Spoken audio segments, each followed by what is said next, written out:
2 Tawarik, pasal 1. Doa Salomo memohon hikmat. Salomo anak Daud menjadi kuat dalam kedudukannya sebagai raja. Tuhan Allahnya menyertai dia dan menjadikan kekuasaannya luar biasa besarnya. Salomo memberi perintah kepada seluruh Israel, kepada kepala-kepala pasukan 1000 dan pasukan 100, kepada para hakim, dan kepada semua pemimpin di seluruh Israel, yakni para kepala puak. Lalu pergilah Salomo bersama-sama dengan segenap jemaah itu ke bukit pengorbanan yang di Gibeon, sebab disitulah kemah pertemuan Allah yang dibuat Musa hamba Tuhan itu di padang gurun. Tetapi Daud telah mengangkut tabut Allah dari Kiryat Yarim ke tempat yang disiapkannya bagi tabut itu, sebab ia telah memasang kemah untuk tabut itu di Yerusalem. Namun mesbah tembaga yang dibuat Besaleel bin Uri bin Hur masih ada di sana di depan kemah suci Tuhan.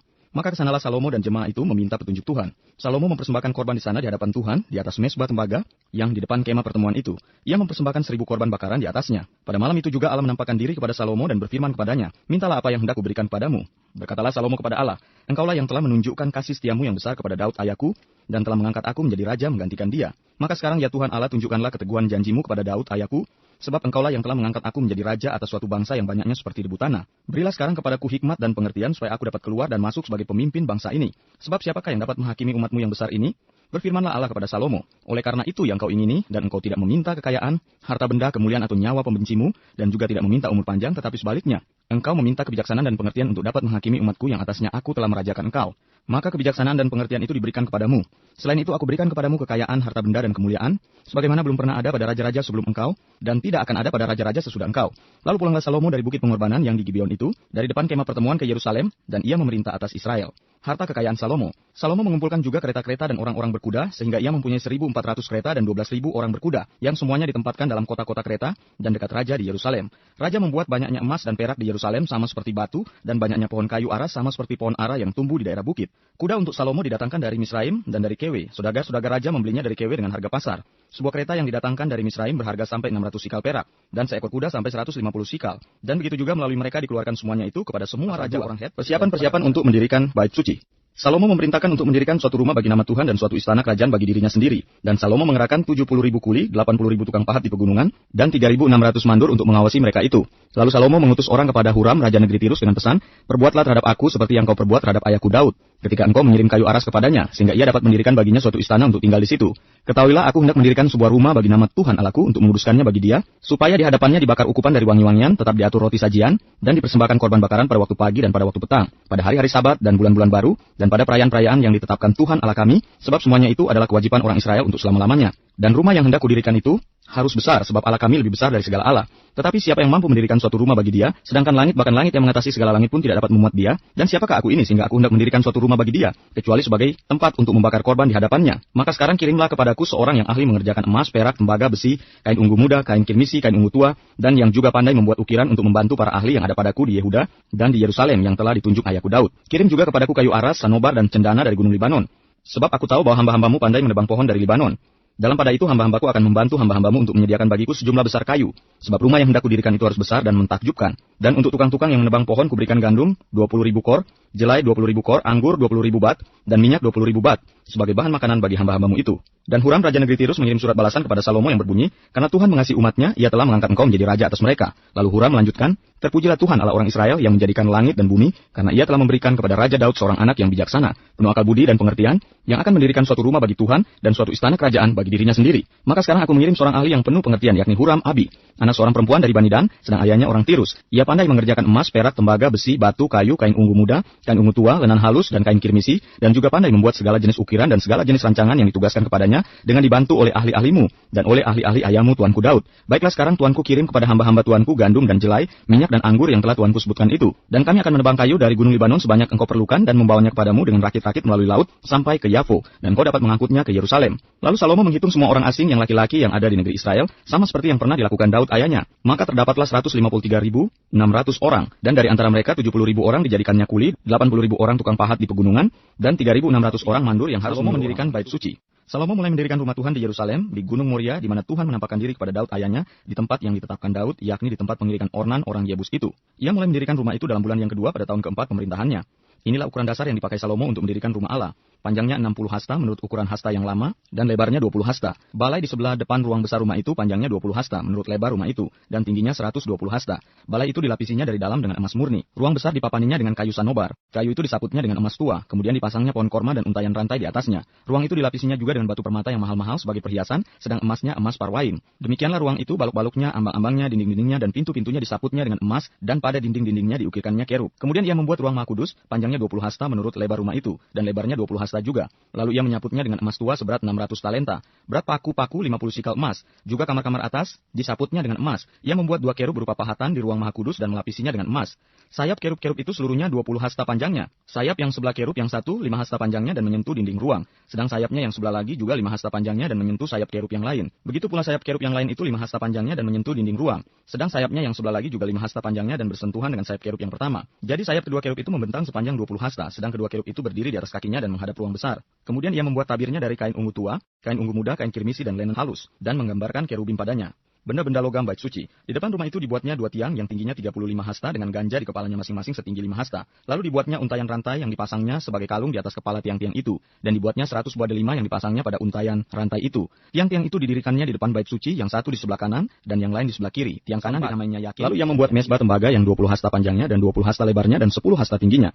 Kemudian dibuatnya lah laut tuangan yang 10 hasta dari tepi ke tepi. Bundar keliling 5 hasta tingginya dan yang dapat dililit berkeliling oleh tali yang 30 hasta panjangnya. Di sebelah bawah tepinya ada gambar lembu-lembu yang mengelilinginya sama sekali 10 dalam sehasta, merangkum laut itu berkeliling.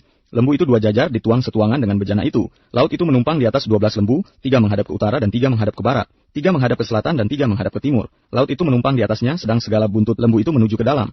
Tebal laut itu setapak tangan dan tepinya serupa tepi piala, seperti bunga bakung yang berkembang.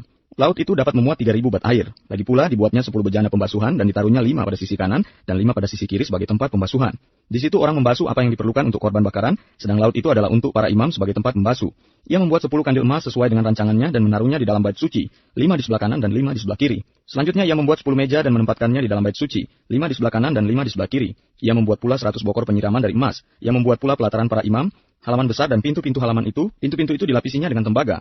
Laut itu ditaruhnya pada sisi kanan arah tenggara, dan Huram membuat juga kuali-kuali, penyodok-penyodok, dan bokor-bokor penyiraman.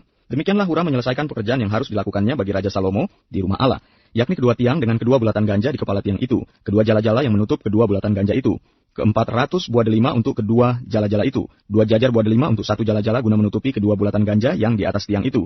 Juga telah dibuatnya kereta-kereta penopang dan bejana-bejana pembasuhan yang di atas kereta-kereta itu. Laut yang satu itu dan ke-12 lembu di bawahnya. Kuali-kuali, penyodok-penyodok, garpu-garpu, dan segala perlengkapan lain yang dibuat Huram Abi bagi Raja Salomo untuk rumah Tuhan adalah dari tembaga upaman. Raja menuang semuanya itu di lembah Yordan di dalam tanah liat antara Sukot dan Sereda. Salomo membuat segala perlengkapan itu dalam jumlah yang amat besar sehingga berat tembaga itu tidaklah terhitung. Salomo membuat juga segala perlengkapan yang ada di rumah Allah, yakni mesbah dan meja-meja tempat menaruh roti sajian. Lagi pula kandil-kandil dari emas murni dengan pelita-pelitanya untuk dinyalakan di depan ruang belakang sesuai dengan peraturan. Kembang-kembangnya, pelita-pelitanya dan sepit-sepitnya dari emas, semuanya dari emas murni.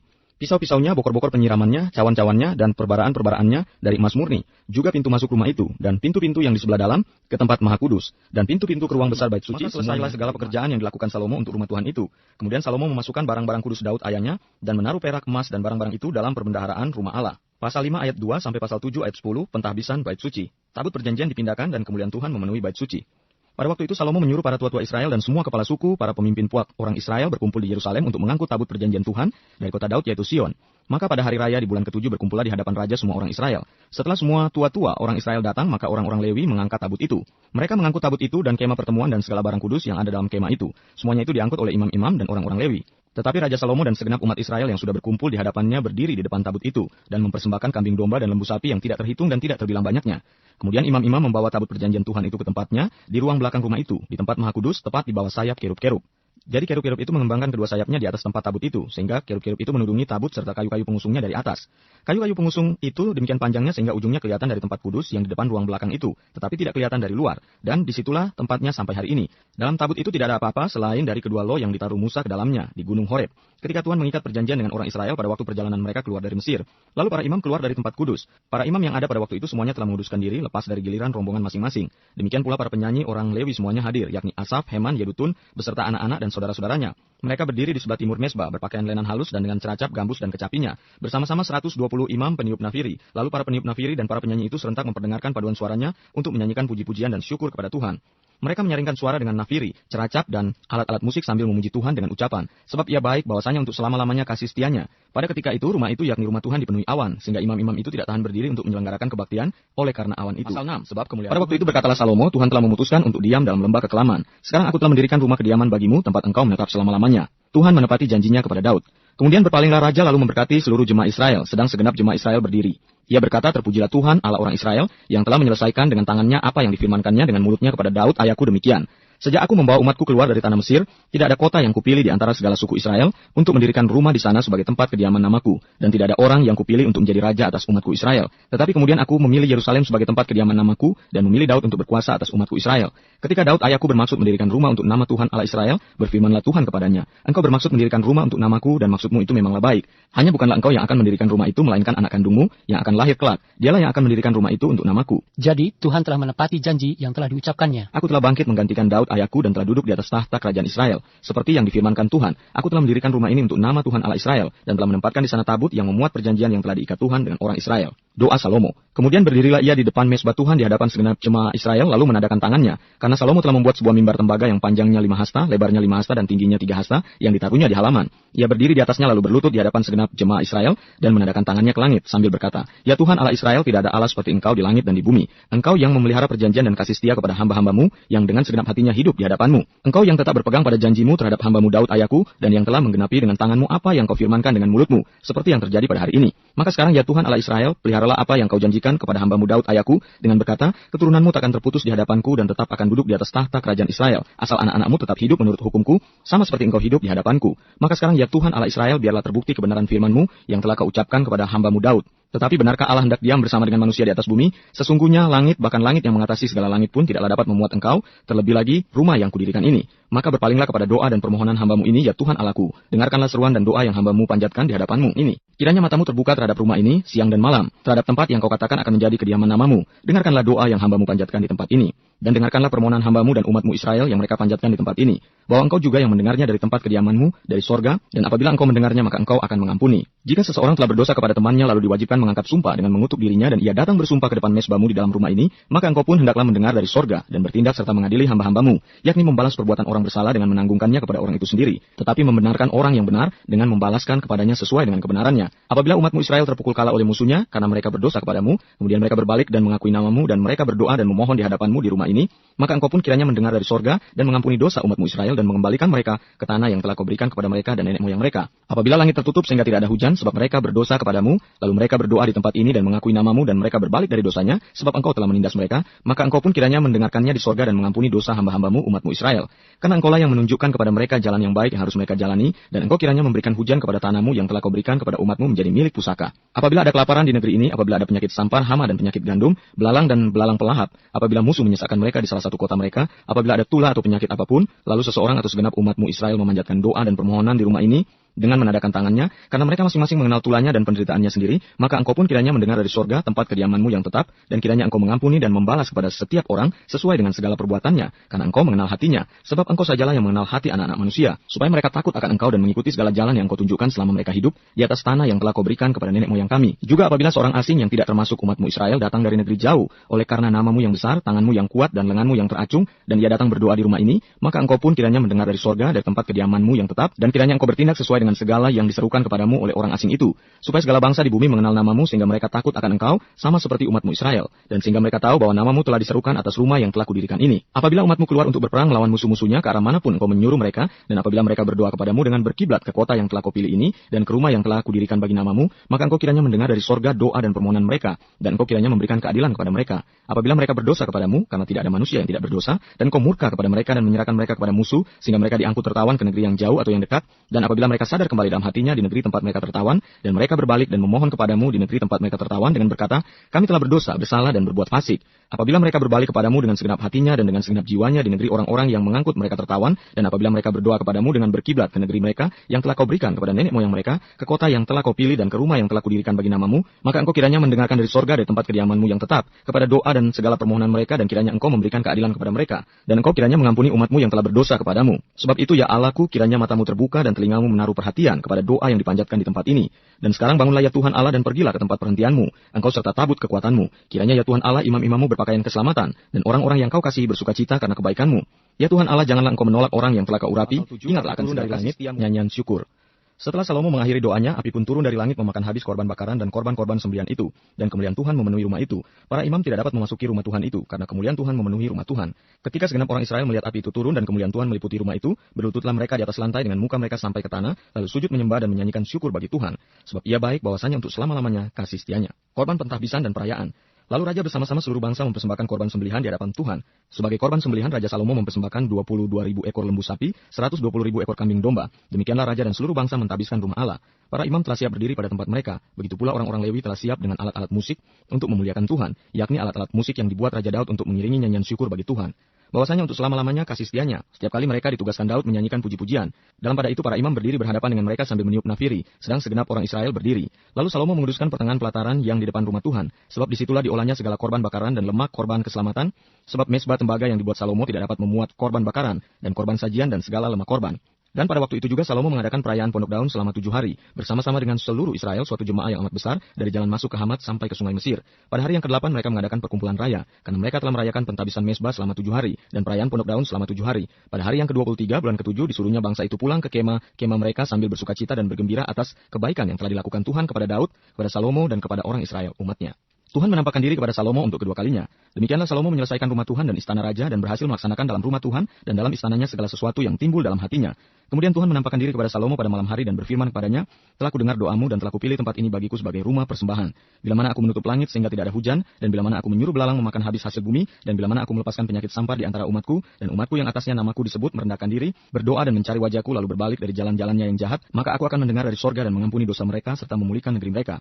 Sekarang mataku terbuka dan telingaku menaruh perhatian kepada doa dari tempat ini. Sekarang telah kupilih dan kukuduskan rumah ini, supaya namaku tinggal di situ untuk selama-lamanya, maka mataku dan hatiku akan ada di situ sepanjang masa. Mengenai engkau, jika engkau hidup di hadapanku sama seperti Daud ayahmu dan berbuat sesuai dengan segala yang kuperintahkan kepadamu, dan jika engkau tetap mengikuti segala ketetapan dan peraturanku, maka aku akan meneguhkan tahta kerajaanmu sesuai dengan perjanjian yang telah kuikat dengan Daud ayahmu, dengan berkata, takkan terputus keturunanmu yang memerintah atas Israel. Tetapi jika kamu ini berbalik dan meninggalkan segala ketetapan dan perintahku yang telah kuberikan kepadamu, dan pergi beribadah kepada Allah lain dan sujud menyembah kepadanya, maka aku akan mencabut kamu dari tanahku yang telah kuberikan kepadamu, dan rumah ini yang telah kukuduskan bagi namaku akan kubuang dari hadapanku, dan akan kujadikan kiasan dan sindiran di antara segala bangsa.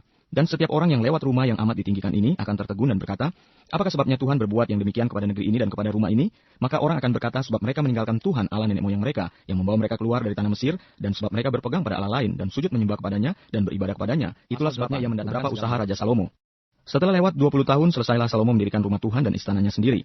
Maka Salomo memperkuat kota-kota yang diberikan Huram kepadanya, dan menyuruh orang Israel menetap di sana. Lalu Salomo pergi ke Hamat Soba dan menaklukkannya. Kemudian ia memperkuat Tadmor di padang gurun dan semua kota perbekalan yang didirikannya di Hamat. Ia memperkuat juga Bet Horon Hulu dan Bet Horon Hilir menjadi kota kubu yang bertembok, berpintu gerbang dan berpalang. Dan juga Baalat dan segala kota perbekalan kepunyaan Salomo. Segala kota tempat kereta, kota-kota tempat orang berkuda, dan apa saja yang Salomo ingin mendirikannya di Yerusalem, atau di Gunung Libanon, atau di segenap negeri kekuasaannya. Semua orang yang masih tinggal dari orang Het, orang Amori, orang Feris, orang Hewi, dan orang Yebus, yang tidak termasuk orang Israel, yakni keturunan bangsa-bangsa yang masih tinggal di negeri itu dan yang tidak dibinasakan oleh orang Israel. Mereka lah yang dikerahkan Salomo untuk menjadi orang Rodi. Demikianlah mereka sampai hari ini. Tetapi orang Israel tidak ada yang dijadikan budak oleh Salomo untuk pekerjaannya, melainkan mereka menjadi prajurit atau perwira pasukan berkuda, atau panglima atas pasukan kereta dan pasukan berkuda. Dan inilah pemimpin-pemimpin umum Raja Salomo, 250 orang yang memerintah rakyat. Dan Salomo memindahkan anak Firaun dari kota Daud ke rumah yang didirikannya baginya, karena katanya, tidak boleh seorang istriku tinggal di dalam istana Daud, Raja Israel, karena tempat-tempat yang telah dimasuki tabut Tuhan adalah kudus. Lalu Salomo mempersembahkan korban-korban bakaran bagi Tuhan di atas mezbah Tuhan yang didirikannya di depan balai bait suci, sesuai dengan apa yang menurut perintah Musa ditetapkan sebagai korban untuk setiap hari, yakni pada hari-hari Sabat, pada bulan-bulan baru, dan 3 kali setahun pada hari-hari raya, pada hari raya roti tidak beragi, pada hari raya 7 minggu, dan pada hari raya Pondok Daun. Dan menurut peraturan Daud ayahnya, ia menetapkan rombongan para imam dalam tugas jabatan mereka dan orang-orang Lewi dalam tugas menyanyikan puji-pujian dan menyelenggarakan ibadah di hadapan para imam, setiap hari menurut yang ditetapkan untuk hari itu, dan juga penunggu-penunggu pintu gerbang dalam rombongan mereka untuk setiap pintu gerbang, karena demikianlah perintah Daud abdi Allah. Mereka tidak menyimpang dari perintah raja mengenai para imam dan orang-orang Lewi dalam perkara apapun, juga mengenai perbendaharaan. Maka terlaksanalah segala pekerjaan Salomo dari hari dasar rumah Tuhan diletakkan sampai kepada hari rumah itu selesai. Dengan demikian selesailah sudah rumah Tuhan. Kemudian Salomo pergi ke Esion Geber dan ke Elot yang letaknya di tepi laut di tanah Edom. Dengan perantaran anak buahnya, Huram mengirim kapal-kapal kepadanya dan anak buah yang tahu tentang laut.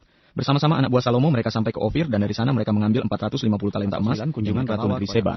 Ketika Ratu Negeri Seba mendengar kabar tentang Salomo, Maka dengan pasukan pengiring yang sangat besar dan dengan unta-unta yang membawa rempah-rempah, banyak emas dan batu permata yang mahal-mahal, datanglah ia ke Yerusalem hendak menguji Salomo dengan teka-teki. Setelah ia sampai kepada Salomo, dipercakapkannyalah segala yang ada dalam hatinya dengan dia. Dan Salomo menjawab segala pertanyaan ratu itu. Bagi Salomo tidak ada yang tersembunyi, yang tidak dapat dijawabnya untuk ratu itu. Ketika ratu negeri Seba melihat hikmat Salomo dan rumah yang telah didirikannya, makanan di mejanya, cara duduk pegawai-pegawainya, cara pelayan-pelayannya melayani, dan berpakaian, juru minumannya dan pakaian mereka, dan korban bakaran yang biasa dipersembahkannya di rumah Tuhan, maka tercenganglah ratu itu. Dan ia berkata kepada raja, benar juga kabar yang kudengar di negeriku tentang engkau dan tentang hikmatmu. Tetapi aku tidak percaya perkataan-perkataan mereka sampai aku datang dan melihatnya dengan mataku sendiri.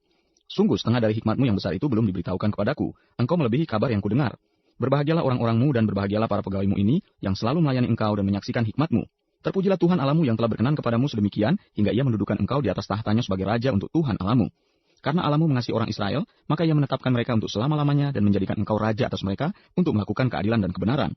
Lalu diberikan kepada raja 120 talenta emas dan sangat banyak rempah-rempah dan batu permata yang mahal-mahal. Tidak pernah lagi ada rempah-rempah seperti yang diberikan ratu negeri Seba kepada raja Salomo itu. Lagi pula hamba-hamba Huram dan hamba-hamba Salomo yang membawa emas dari Ofir, membawa juga kayu cendana dan batu permata yang mahal-mahal. Raja mengerjakan kayu cendana itu menjadi tangga-tangga untuk rumah Tuhan dan istana raja, dan juga menjadi kecapi dan gambus untuk para penyanyi. Hal seperti itu tidak pernah kelihatan sebelumnya di tanah Yehuda.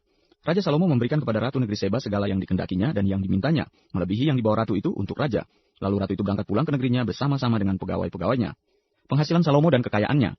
Adapun berat emas yang dibawa kepada Salomo dalam 1 tahun ialah seberat 666 talenta, belum terhitung yang dibawa oleh saudagar-saudagar dan pedagang-pedagang. Juga semua raja Arab dan bupati-bupati di negeri itu membawa emas dan perak kepada Salomo. Raja Salomo membuat 200 perisai besar dari emas tempaan, 600 sikal emas tempaan dipakainya untuk setiap perisai besar. Ia membuat juga 300 perisai kecil dari emas tempaan, 300 sikal emas dipakainya untuk setiap perisai kecil. Lalu raja menaruh semuanya itu di dalam gedung hutan Libanon. Juga raja membuat tahta besar dari gading yang disalutnya dengan emas murni. Tahta itu 6 tingkatnya dan tumpuan kakinya dari emas yang dipautkan pada tahta itu. Dan pada kedua sisi tempat duduk ada kelek-kelek. Di samping kelek-kelek itu berdiri 2 singa, sedang 12 singa berdiri di atas ke-6 tingkat itu sebelah menyebelah. Belum pernah diperbuat yang demikian bagi sesuatu kerajaan. Segala perkakas minuman Raja Salomo dari emas dan segala barang di gedung hutan Libanon itu dari emas murni. Perak tidak dianggap berharga pada zaman Salomo, sebab raja mempunyai kapal-kapal yang berlayar ke Tarsis bersama-sama dengan orang-orang Huram. Dan sekali 3 tahun kapal-kapal Tarsis itu datang membawa emas dan perak serta gading, juga kera dan burung merak. Raja Salomo melebihi semua raja di bumi dalam hal kekayaan dan hikmat. Semua raja di bumi berikhtiar menghadap Salomo untuk menyaksikan hikmat yang telah ditaruh Allah di dalam hatinya. Mereka datang masing-masing membawa persembahannya, yakni barang-barang perak dan barang-barang emas, pakaian, senjata, rempah-rempah, kuda dan bagal, dan begitulah tahun demi tahun. Salomo mempunyai juga 4.000 kandang untuk kuda-kudanya dan kereta-keretanya, dan 12.000 orang berkuda yang ditempatkan dalam kota-kota kereta dan dekat raja di Yerusalem. Dan ia memerintah atas semua raja mulai dari sungai Efrat sampai negeri orang Filistin dan sampai ke tapal batas Mesir. Raja membuat banyaknya perak di Yerusalem sama seperti batu dan banyaknya pohon kayu ara sama seperti pohon ara yang tumbuh di daerah bukit. Kuda untuk Salomo didatangkan dari Misraim dan dari segala negeri. Salomo mati. Selebihnya dari riwayat Salomo dari awal sampai akhir, bukankah semuanya itu tertulis dalam riwayat Nabi Nathan dan dalam nubuat Ahia orang Silo itu, dan dalam penglihatan-penglihatan Ido pelihat itu. Tentang Yerobeam bin Nebat, Salomo memerintah di Yerusalem atas seluruh Israel 40 tahun lamanya. Kemudian Salomo mendapat perhentian bersama-sama dengan nenek moyangnya, dan ia dikuburkan di kota Daud ayahnya. 9 kunjungan Ratu Negeri Seba. Ketika Ratu Negeri Seba mendengar kabar tentang Salomo, maka dengan pasukan pengiring yang sangat besar dan dengan unta-unta yang membawa rempah-rempah, banyak emas dan batu permata yang mahal-mahal, datanglah ia ke Yerusalem hendak menguji Salomo dengan teka-teki. Setelah ia sampai kepada Salomo, dipercakapkannyalah segala yang ada dalam hatinya dengan dia. Dan Salomo menjawab segala pertanyaan ratu itu. Bagi Salomo tidak ada yang tersembunyi, yang tidak dapat dijawabnya untuk ratu itu. Ketika Ratu Negeri Seba melihat hikmat Salomo dan rumah yang telah didirikannya, makanan di mejanya, cara duduk pegawai-pegawainya, cara pelayan-pelayannya melayani, dan berpakaian, juru minumannya dan pakaian mereka, dan korban bakaran yang biasa dipersembahkannya di rumah Tuhan, maka tercenganglah ratu itu. Dan ia berkata kepada raja, benar juga kabar yang kudengar di negeriku tentang engkau dan tentang hikmatmu. Tetapi aku tidak percaya perkataan-perkataan mereka sampai aku datang dan melihatnya dengan mataku sendiri. Sungguh setengah dari hikmatmu yang besar itu belum diberitahukan kepadaku. Engkau melebihi kabar yang kudengar. Berbahagialah orang-orangmu dan berbahagialah para pegawaimu ini yang selalu melayani engkau dan menyaksikan hikmatmu. Terpujilah Tuhan Allahmu yang telah berkenan kepadamu sedemikian hingga ia mendudukan engkau di atas tahtanya sebagai raja untuk Tuhan Allahmu. Karena Allahmu mengasihi orang Israel, maka ia menetapkan mereka untuk selama-lamanya dan menjadikan engkau raja atas mereka untuk melakukan keadilan dan kebenaran. Lalu diberikan kepada raja 120 talenta emas dan sangat banyak rempah-rempah dan batu permata yang mahal-mahal. Tidak pernah lagi ada rempah-rempah seperti yang diberikan Ratu Negeri Seba kepada Raja Salomo itu. Lagi pula hamba-hamba Huram dan hamba-hamba Salomo yang membawa emas dari Ofir, membawa juga kayu cendana dan batu permata yang mahal-mahal. Raja mengerjakan kayu cendana itu menjadi tangga-tangga untuk rumah Tuhan dan istana raja, dan juga menjadi kecapi dan gambus untuk para penyanyi. Hal seperti itu tidak pernah kelihatan sebelumnya di tanah Yehuda. Raja Salomo memberikan kepada Ratu Negeri Seba segala yang dikendakinya dan yang dimintanya, melebihi yang dibawa ratu itu untuk raja. Lalu ratu itu berangkat pulang ke negerinya bersama-sama dengan pegawai-pegawainya. Penghasilan Salomo dan kekayaannya. Adapun berat emas yang dibawa kepada Salomo dalam 1 tahun ialah seberat 666 talenta, belum terhitung yang dibawa oleh saudagar-saudagar dan pedagang-pedagang. Juga semua raja Arab dan bupati-bupati di negeri itu membawa emas dan perak kepada Salomo. Raja Salomo membuat 200 perisai besar dari emas tempaan, 600 sikal emas tempaan dipakainya untuk setiap perisai besar. Ia membuat juga 300 perisai kecil dari emas tempaan, 300 sikal emas dipakainya untuk setiap perisai kecil. Lalu raja menaruh semuanya itu di dalam gedung hutan Libanon. Juga raja membuat tahta besar dari gading yang disalutnya dengan emas murni. Tahta itu 6 tingkatnya dan tumpuan kakinya dari emas yang dipautkan pada tahta itu. Dan pada kedua sisi tempat duduk ada kelek-kelek. Di samping kelek-kelek itu berdiri 2 singa, sedang 12 singa berdiri di atas ke-6 tingkat itu sebelah menyebelah. Belum pernah diperbuat yang demikian bagi sesuatu kerajaan. Segala perkakas minuman Raja Salomo dari emas dan segala barang di gedung hutan Libanon itu dari emas murni. Perak tidak dianggap berharga pada zaman Salomo, sebab raja mempunyai kapal-kapal yang berlayar ke Tarsis bersama-sama dengan orang-orang Huram.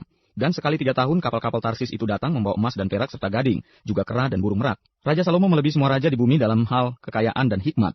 Semua raja di bumi berikhtiar menghadap Salomo untuk menyaksikan hikmat yang telah ditaruh Allah di dalam hatinya. Mereka datang masing-masing membawa persembahannya, yakni barang-barang perak dan barang-barang emas, pakaian, senjata, rempah-rempah, kuda dan bagal, dan begitulah tahun demi tahun. Salomo mempunyai juga 4.000 kandang untuk kuda-kudanya dan kereta-keretanya, dan 12.000 orang berkuda yang ditempatkan dalam kota-kota kereta dan dekat raja di Yerusalem. Dan ia memerintah atas semua raja mulai dari sungai Efrat sampai negeri orang Filistin dan sampai ke tapal batas Mesir. Raja membuat banyaknya perak di Yerusalem sama seperti batu dan banyaknya pohon kayu ara sama seperti pohon ara yang tumbuh di daerah bukit. Kuda untuk Salomo didatangkan dari Misraim dan dari segala negeri. Salomo mati. Selebihnya dari riwayat Salomo dari awal sampai akhir, bukankah semuanya itu tertulis dalam riwayat Nabi Nathan dan dalam nubuat Ahia orang Silo itu, dan dalam penglihatan-penglihatan Ido pelihat itu? Tentang Yerobeam bin Nebat, Salomo memerintah di Yerusalem atas seluruh Israel 40 tahun lamanya. Kemudian Salomo mendapat perhentian bersama-sama dengan nenek moyangnya, dan ia dikuburkan di kota Daud ayahnya. 10 pecahnya kerajaan itu. Kemudian Rehabeam pergi ke Sikem, sebab seluruh Israel telah datang ke Sikem untuk menobatkan dia menjadi raja. Segera sesudah hal itu kedengaran kepada Yerobeam bin Nebat, ia ada di Mesir, sebab ia melarikan diri ke sana dari hadapan Raja Salomo. Maka kembalilah ia dari Mesir.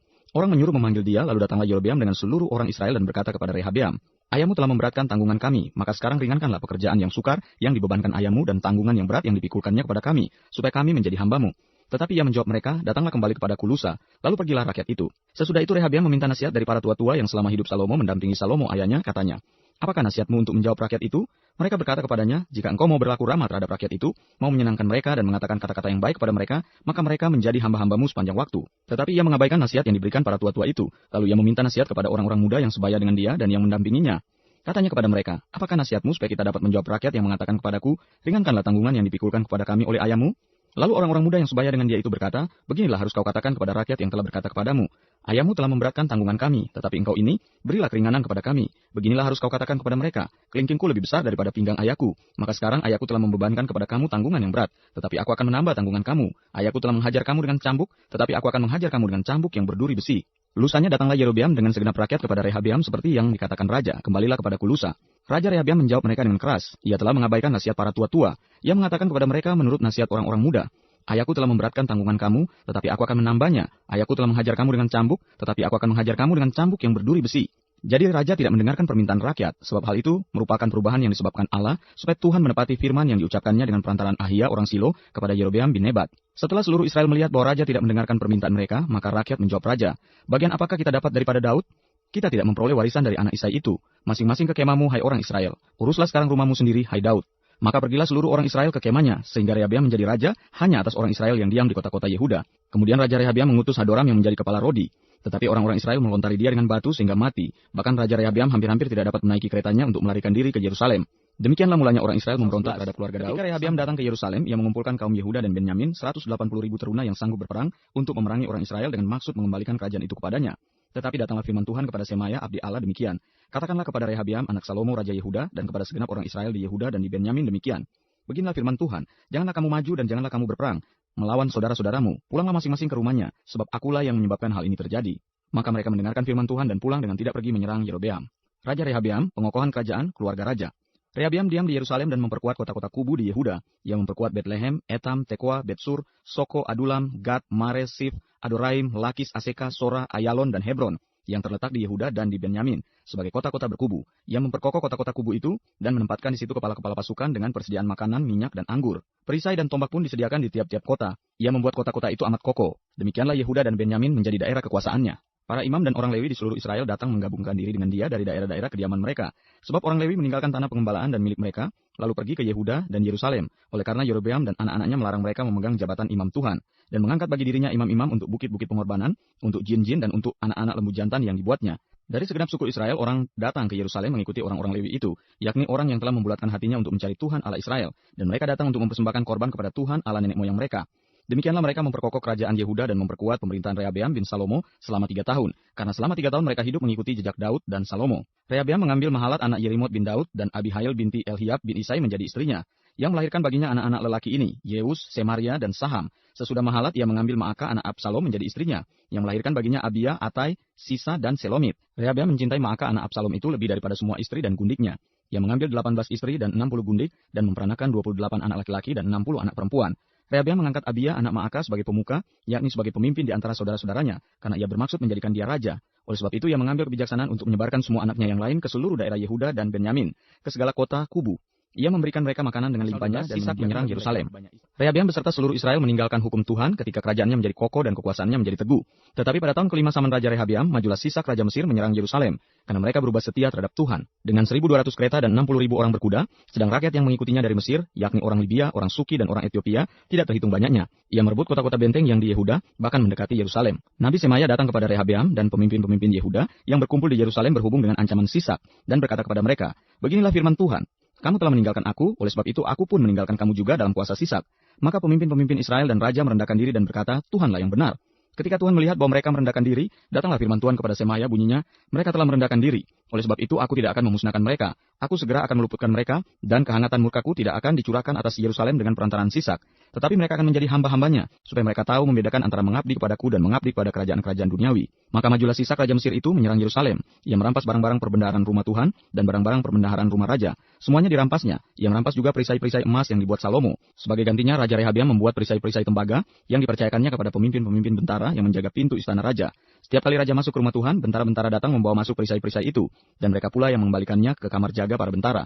Oleh sebab raja merendahkan diri, surutlah murka Tuhan daripadanya, sehingga ia tidak dimusnahkannya sama sekali. Lagi pula masih terdapat hal-hal yang baik di Yehuda. Raja Rehabeam menunjukkan dirinya kuat dalam pemerintahannya di Yerusalem. Rehabeam berumur 41 tahun pada waktu ia menjadi raja, dan 17 tahun lamanya ia memerintah di Yerusalem, kota yang dipilih Tuhan dari antara segala suku Israel untuk membuat namanya tinggal di sana. Nama ibunya ialah Naamah, seorang perempuan Amon. Ia berbuat yang jahat karena ia tidak tekun mencari Tuhan.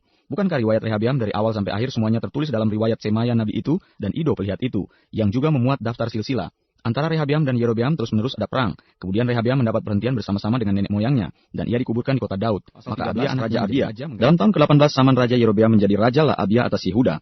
3 tahun lamanya ia memerintah di Yerusalem. Nama ibunya ialah Mikaya anak Uriel dari Gibea, dan ada perang antara Abia dan Yerobeam. Abia memulai perang dengan pasukan pahlawan-pahlawan perang yang jumlahnya 400.000 orang pilihan, sedangkan Yerobeam mengatur barisan perangnya melawan dia dengan 800.000 orang pilihan pahlawan-pahlawan yang gagah perkasa. Lalu Abia berdiri di atas gunung Semaraim yang termasuk pegunungan Efraim dan berkata, "Dengarlah kepadaku, Yerobeam dan seluruh Israel. Tidakkah kamu tahu bahwa Tuhan Allah Israel telah memberikan kuasa kerajaan atas Israel kepada Daud dan anak-anaknya untuk selama-lamanya dengan suatu perjanjian garam? Tetapi Yerobeam bin Nebat, hamba Salomo bin Daud telah bangkit memberontak melawan tuannya. Petualang-petualang orang-orang Dursila berhimpun padanya. Mereka terlalu kuat bagi Rehabeam bin Salomo yang masih muda dan belum teguh hati, dan yang tidak dapat mempertahankan diri terhadap mereka.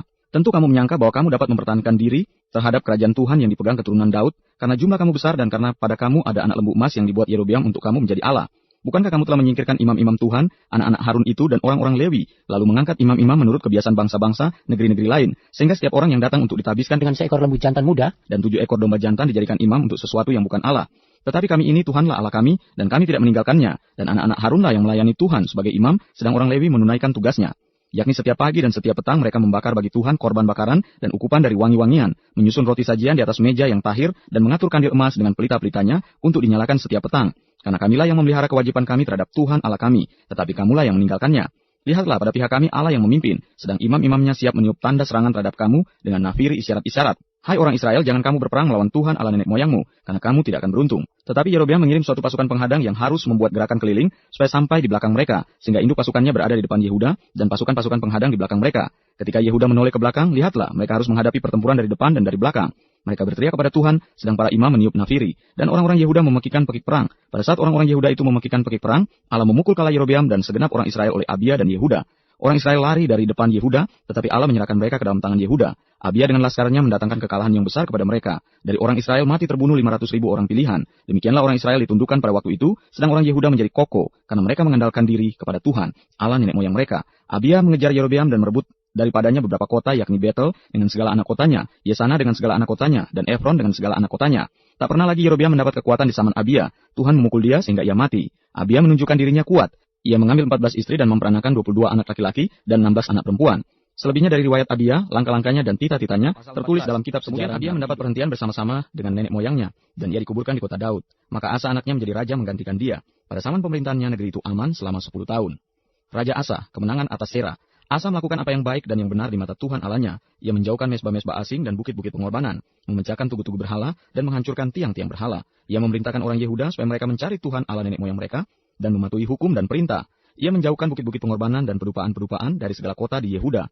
Dan kerajaan pun aman di bawah pemerintahannya. Karena negeri itu aman dan tidak ada yang memeranginya di tahun-tahun itu, ia dapat membangun kota-kota benteng di Yehuda. Tuhan telah mengaruniakan keamanan kepadanya. Katanya kepada orang Yehuda, marilah kita memperkuat kota-kota ini dan mengelilinginya dengan tembok beserta menara-menaranya, pintu-pintunya, dan palang-palangnya. Negeri ini masih dalam tangan kita, karena kita mencari Tuhan Allah kita, dan ia mencari kita serta mengaruniakan keamanan kepada kita di segala penjuru. Maka mereka melaksanakan pembangunan itu dengan berhasil. Pasukan-pasukan Asa yang dari Yehuda jumlahnya 300.000 orang, yang membawa perisai besar dan tombak, dan yang dari Benyamin jumlahnya 280.000 orang, yang membawa perisai kecil sebagai pemanah. Mereka semua pahlawan-pahlawan yang gagah perkasa. Sera orang Etiopia itu maju berperang lawan mereka dengan tentara sebanyak 1.000.000 orang dan 300 kereta. Ia sampai ke Maresa. Lalu Asa maju menghadapinya. Mereka mengatur barisan perangnya di lembah Sefata dekat Maresa. Kemudian Asa berseru kepada Tuhan Allahnya, "Ya Tuhan, selain daripada Engkau, tidak ada yang dapat menolong yang lemah terhadap yang kuat. Tolonglah kami, ya Tuhan Allah kami, karena kepadamulah kami bersandar, dan dengan namamu kami maju melawan pasukan yang besar jumlahnya ini. Ya Tuhan, Engkau Allah kami, jangan biarkan seorang manusia mempunyai kekuatan untuk melawan Engkau." Dan Tuhan memukul kala orang-orang Etiopia itu di hadapan Asa dan Yehuda. Orang-orang Etiopia itu lari, lalu dikejar oleh Asa dan laskarnya sampai ke Gerar. Dari orang-orang Etiopia itu amat banyak yang tewas, sehingga tidak ada yang tinggal hidup, karena mereka hancur di hadapan Tuhan dan tentaranya. Orang-orang Yehuda memperoleh jarahan yang sangat besar. Mereka mengalahkan semua kota di sekeliling Gerar karena ketakutan yang dari Tuhan menimpa penduduknya. Mereka menjarai semua kota itu karena jarahan yang besar terdapat di situ. Tenda-tenda pemilik ternak pun direbut mereka, dan banyak kambing domba dan unta diangkutnya sebagai jarahan baruan oleh Asa. Asaria bin Oded dihinggapi roh Allah. Ia pergi menemui Asa dan berkata kepadanya, "Dengarlah kepadaku Asa dan seluruh Yehuda dan Benyamin.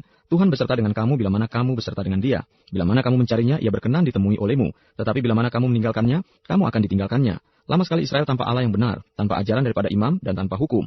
Tetapi dalam kesesakan mereka berbalik kepada Tuhan Allah orang Israel. Mereka mencarinya dan ia berkenan ditemui oleh mereka.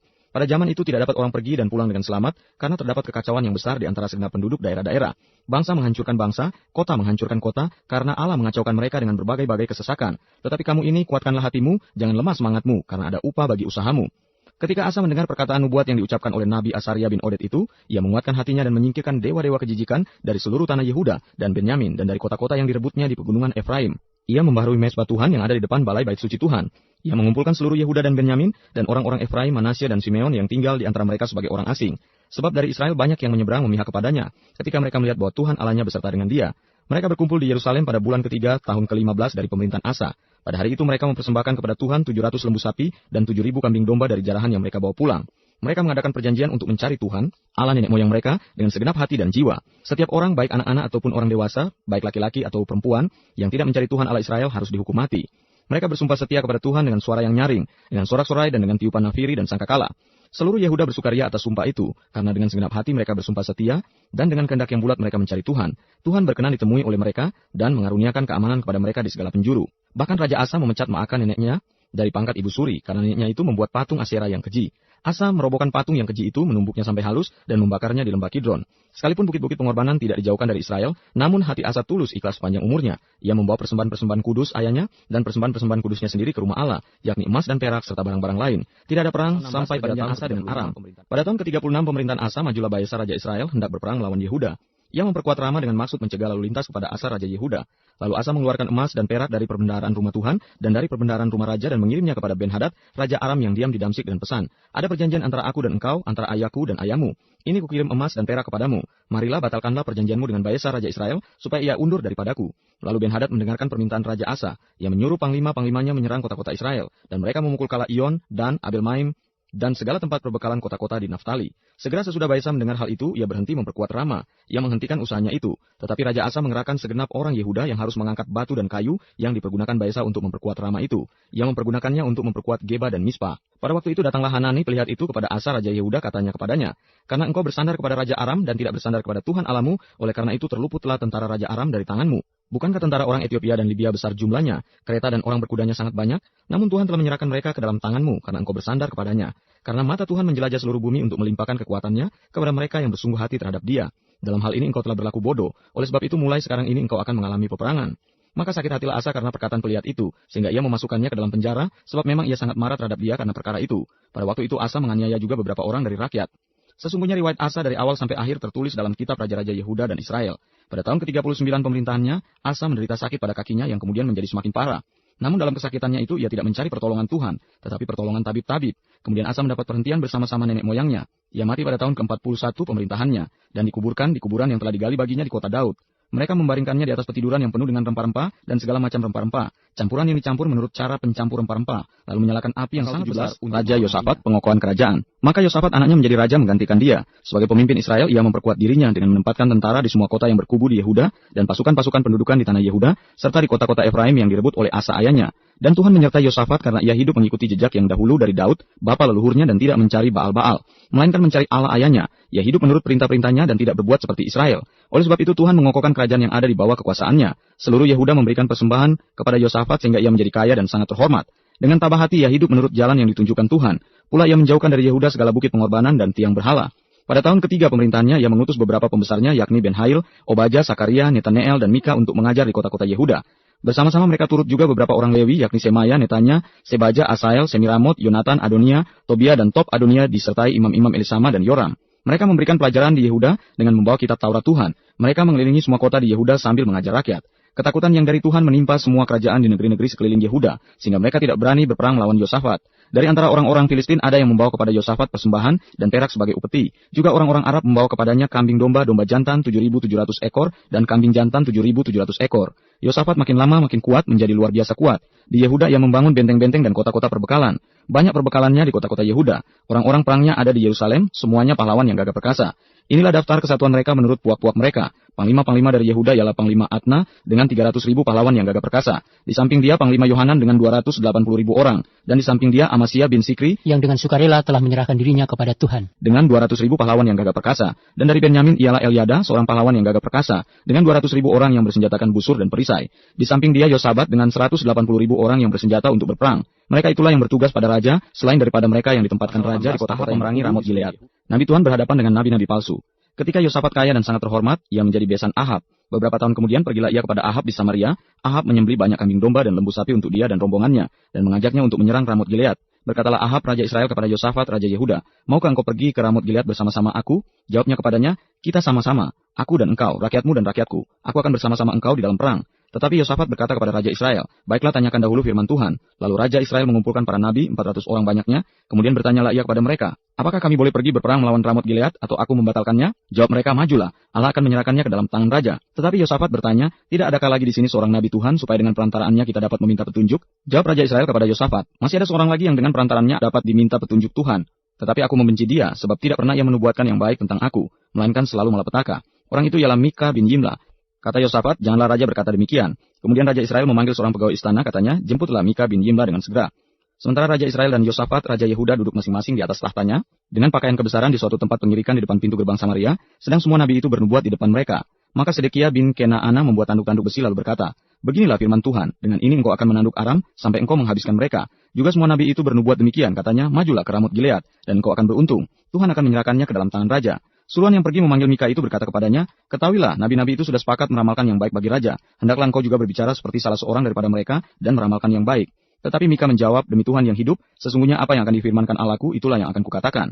Setelah ia sampai kepada raja, bertanyalah raja kepadanya, "Mika, apakah kami boleh pergi berperang melawan Ramot Gilead, atau aku membatalkannya?" Jawabnya, "Majulah dan kamu akan beruntung, sebab mereka akan diserahkan ke dalam tanganmu."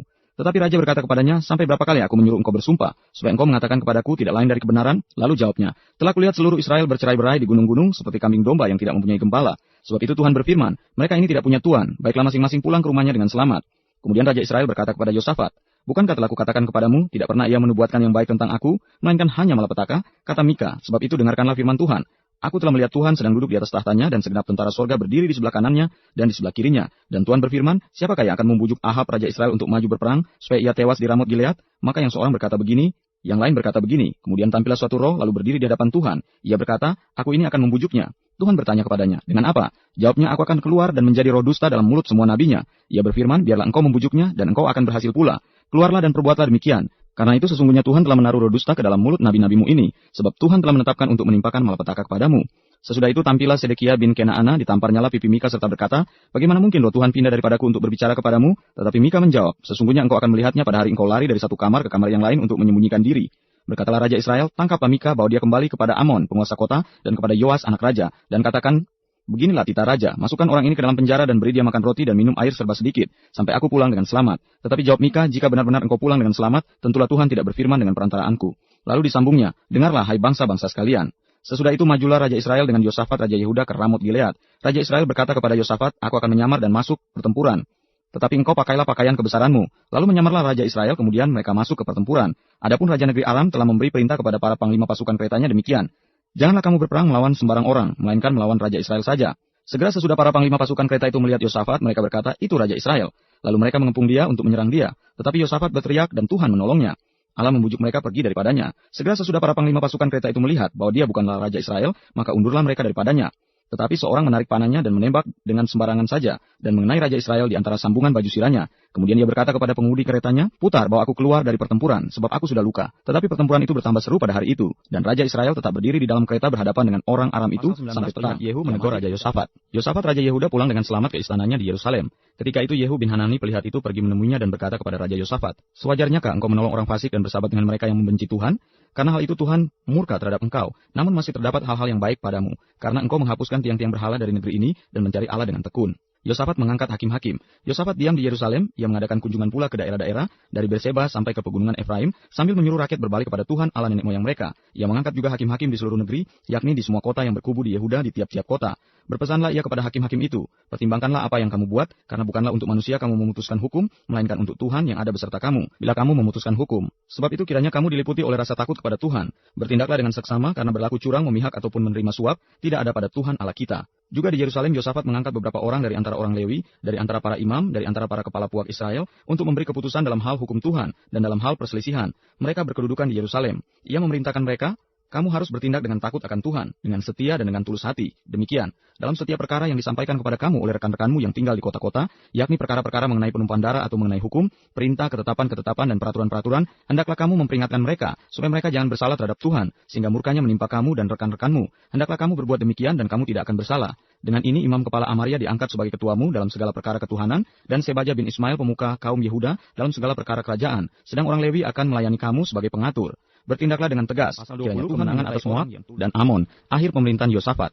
Setelah itu Bani Moab dan Bani Amon datang berperang melawan Yosafat bersama-sama sepasukan orang Meunim. Datanglah orang memberitahukan Yosafat, suatu laskar yang besar datang dari seberang Laut Asin, dari Edom menyerang tuanku. Sekarang mereka di Haseson Tamar, yakni En-Gedi. Yosafat menjadi takut lalu mengambil keputusan untuk mencari Tuhan. Ia menyerukan kepada seluruh Yehuda supaya berpuasa, dan Yehuda berkumpul untuk meminta pertolongan daripada Tuhan. Mereka datang dari semua kota di Yehuda untuk mencari Tuhan. Lalu Yosafat berdiri di tengah-tengah jemaah Yehuda dan Yerusalem di rumah Tuhan, di muka pelataran yang baru, dan berkata, "Ya Tuhan Allah nenek moyang kami, bukankah Engkau Allah di dalam sorga? Bukankah Engkau memerintah atas segenap kerajaan bangsa? Kuasa dan kepekasan ada di dalam tanganmu, sehingga tidak ada orang yang dapat bertahan melawan Engkau. Bukankah Engkau Allah kami yang menghalau penduduk tanah ini dari depan umatmu Israel, dan memberikannya kepada keturunan Abraham sahabatmu itu untuk selama-lamanya?" Lalu mereka mendiami tanah itu dan mendirikan bagimu tempat kudus untuk namamu. Kata mereka, "Bila sesuatu malapetaka menimpa kami, yakni pedang, penghukuman, penyakit sampar, atau kelaparan, kami akan berdiri di muka rumah ini di hadapanmu, karena namamu tinggal di dalam rumah ini. Dan kami akan berseru kepadamu di dalam kesesakan kami, sampai engkau mendengar dan menyelamatkan kami. Sekarang lihatlah Bani Amon dan Moab dan orang-orang dari pegunungan Seir ini. Ketika orang Israel datang dari tanah Mesir, engkau melarang mereka memasuki negerinya. Oleh sebab itu mereka menjauhinya dan tidak memusnahkannya. Lihatlah sebagai pembalasan mereka datang mengusir kami dari tanah milik yang telah engkau wariskan kepada kami. Ya Allah kami, tidakkah engkau akan menghukum mereka? Karena kami tidak mempunyai kekuatan untuk menghadapi laskar yang besar ini yang datang menyerang kami. Kami tidak tahu apa yang harus kami lakukan, tetapi mata kami tertuju kepadamu." Sementara itu seluruh Yehuda berdiri di hadapan Tuhan, juga segenap keluarga mereka dengan istri dan anak-anak mereka. Lalu Yahasiel bin Sakaria bin Benaya bin Matanya seorang Lewi dari Bani Asaf dihinggapi roh Tuhan di tengah-tengah jemaah dan berseru, "Camkanlah hai seluruh Yehuda dan penduduk Yerusalem. Dan tuanku Raja Yosafat, beginilah firman Tuhan kepadamu. Janganlah kamu takut dan terkejut karena laskar yang besar ini, sebab bukan kamu yang akan berperang, melainkan Allah. Besok haruslah kamu turun menyerang mereka. Mereka akan mendaki pendakian Sis, dan kamu akan mendapati mereka di ujung lembah, di muka padang gurun Yeruel.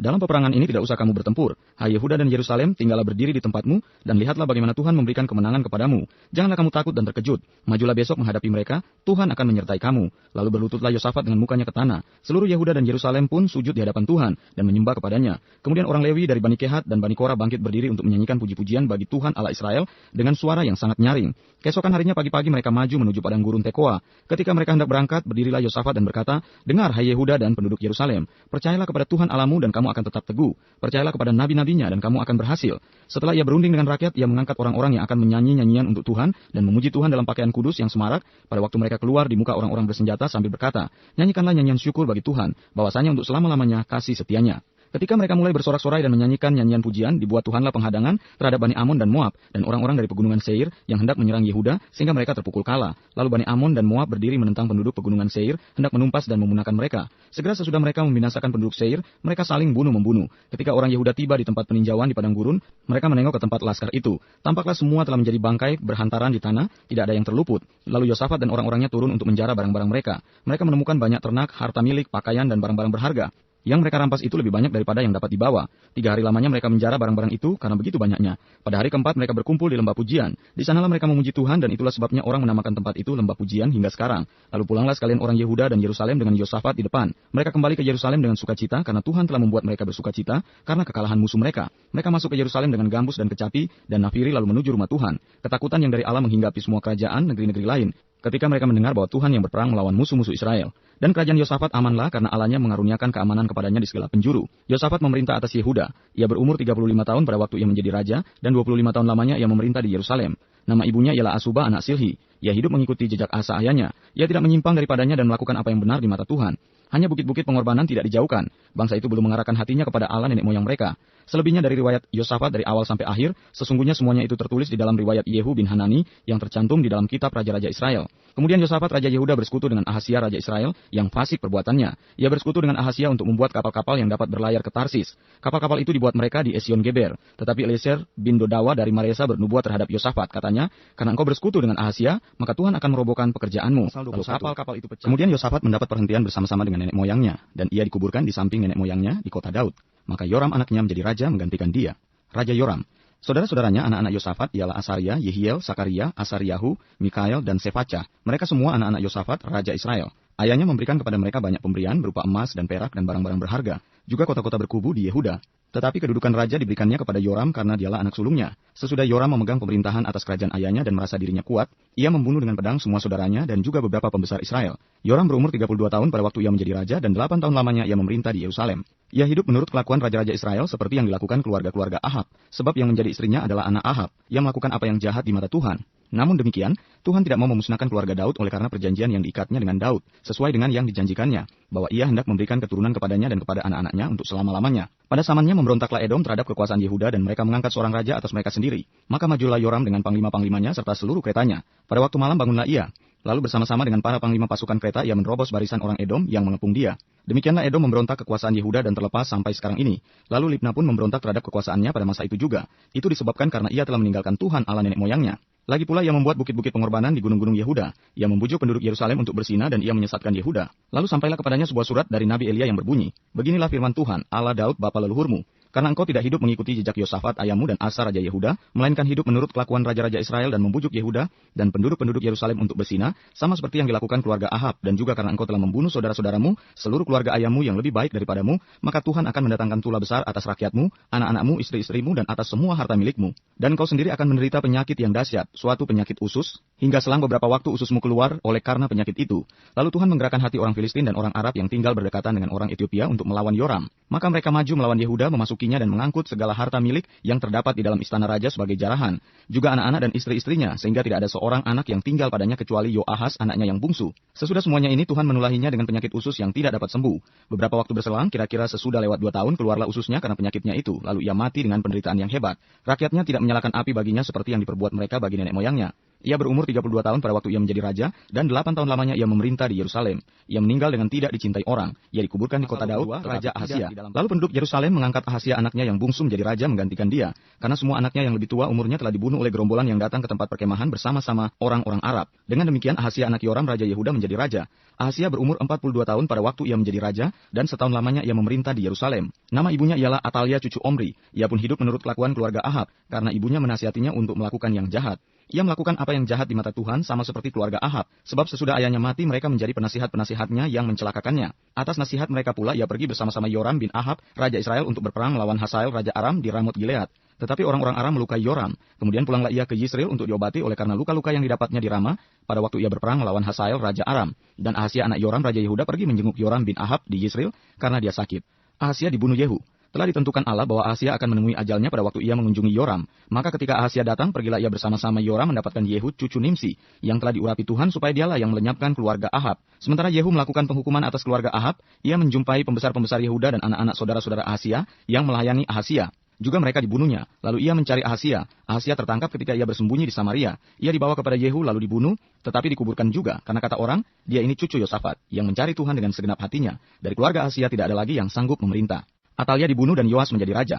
Ketika Atalia ibu Ahazia melihat bahwa anaknya sudah mati, maka bangkitlah ia membinasakan semua keturunan raja dari kaum Yehuda. Tetapi Yosabat anak perempuan raja mengambil Yoas bin Ahazia, menculik dia dari tengah-tengah anak-anak raja yang hendak dibunuh itu, memasukkan dia dengan inang penyusunya ke dalam gudang tempat tidur. Demikianlah Yosabat anak perempuan raja Yoram, istri Imam Yoyada, ia adalah saudara perempuan Ahazia, menyembunyikan dia terhadap Atalia, sehingga ia tidak dibunuh Atalia. Maka tinggallah Yoas 6 tahun lamanya bersama-sama mereka dengan bersembunyi di rumah Allah. Tetapi dalam tahun ke-7 Yoyada memberanikan diri dan ia mengadakan persepakatan dengan para kepala pasukan 100, yakni Asaria bin Yeroham, Ismail bin Yohanan, Asaria bin Obed, Maaseya bin Adaya, dan Elisafat bin Sikri. Mereka mengelilingi Yehuda dan mengumpulkan orang-orang Lewi dari semua kota di Yehuda, serta kepala-kepala puak orang Israel, dan mereka semua datang ke Yerusalem. Lalu seluruh jemaah itu mengikat perjanjian dengan raja di rumah Allah, kata Yoyada kepada mereka, "Lihatlah anak raja, biarlah ia memerintah seperti yang telah difirmankan Tuhan tentang anak-anak Daud. Inilah yang harus kamu lakukan, sepertiga dari kamu, yakni yang selesai bertugas pada hari Sabat, baik imam maupun orang Lewi, haruslah menjadi penunggu pintu. Sepertiga lagi haruslah berada di istana raja, dan sepertiga pula di pintu gerbang dasar. Sedang seluruh rakyat haruslah berada di pelataran rumah Tuhan.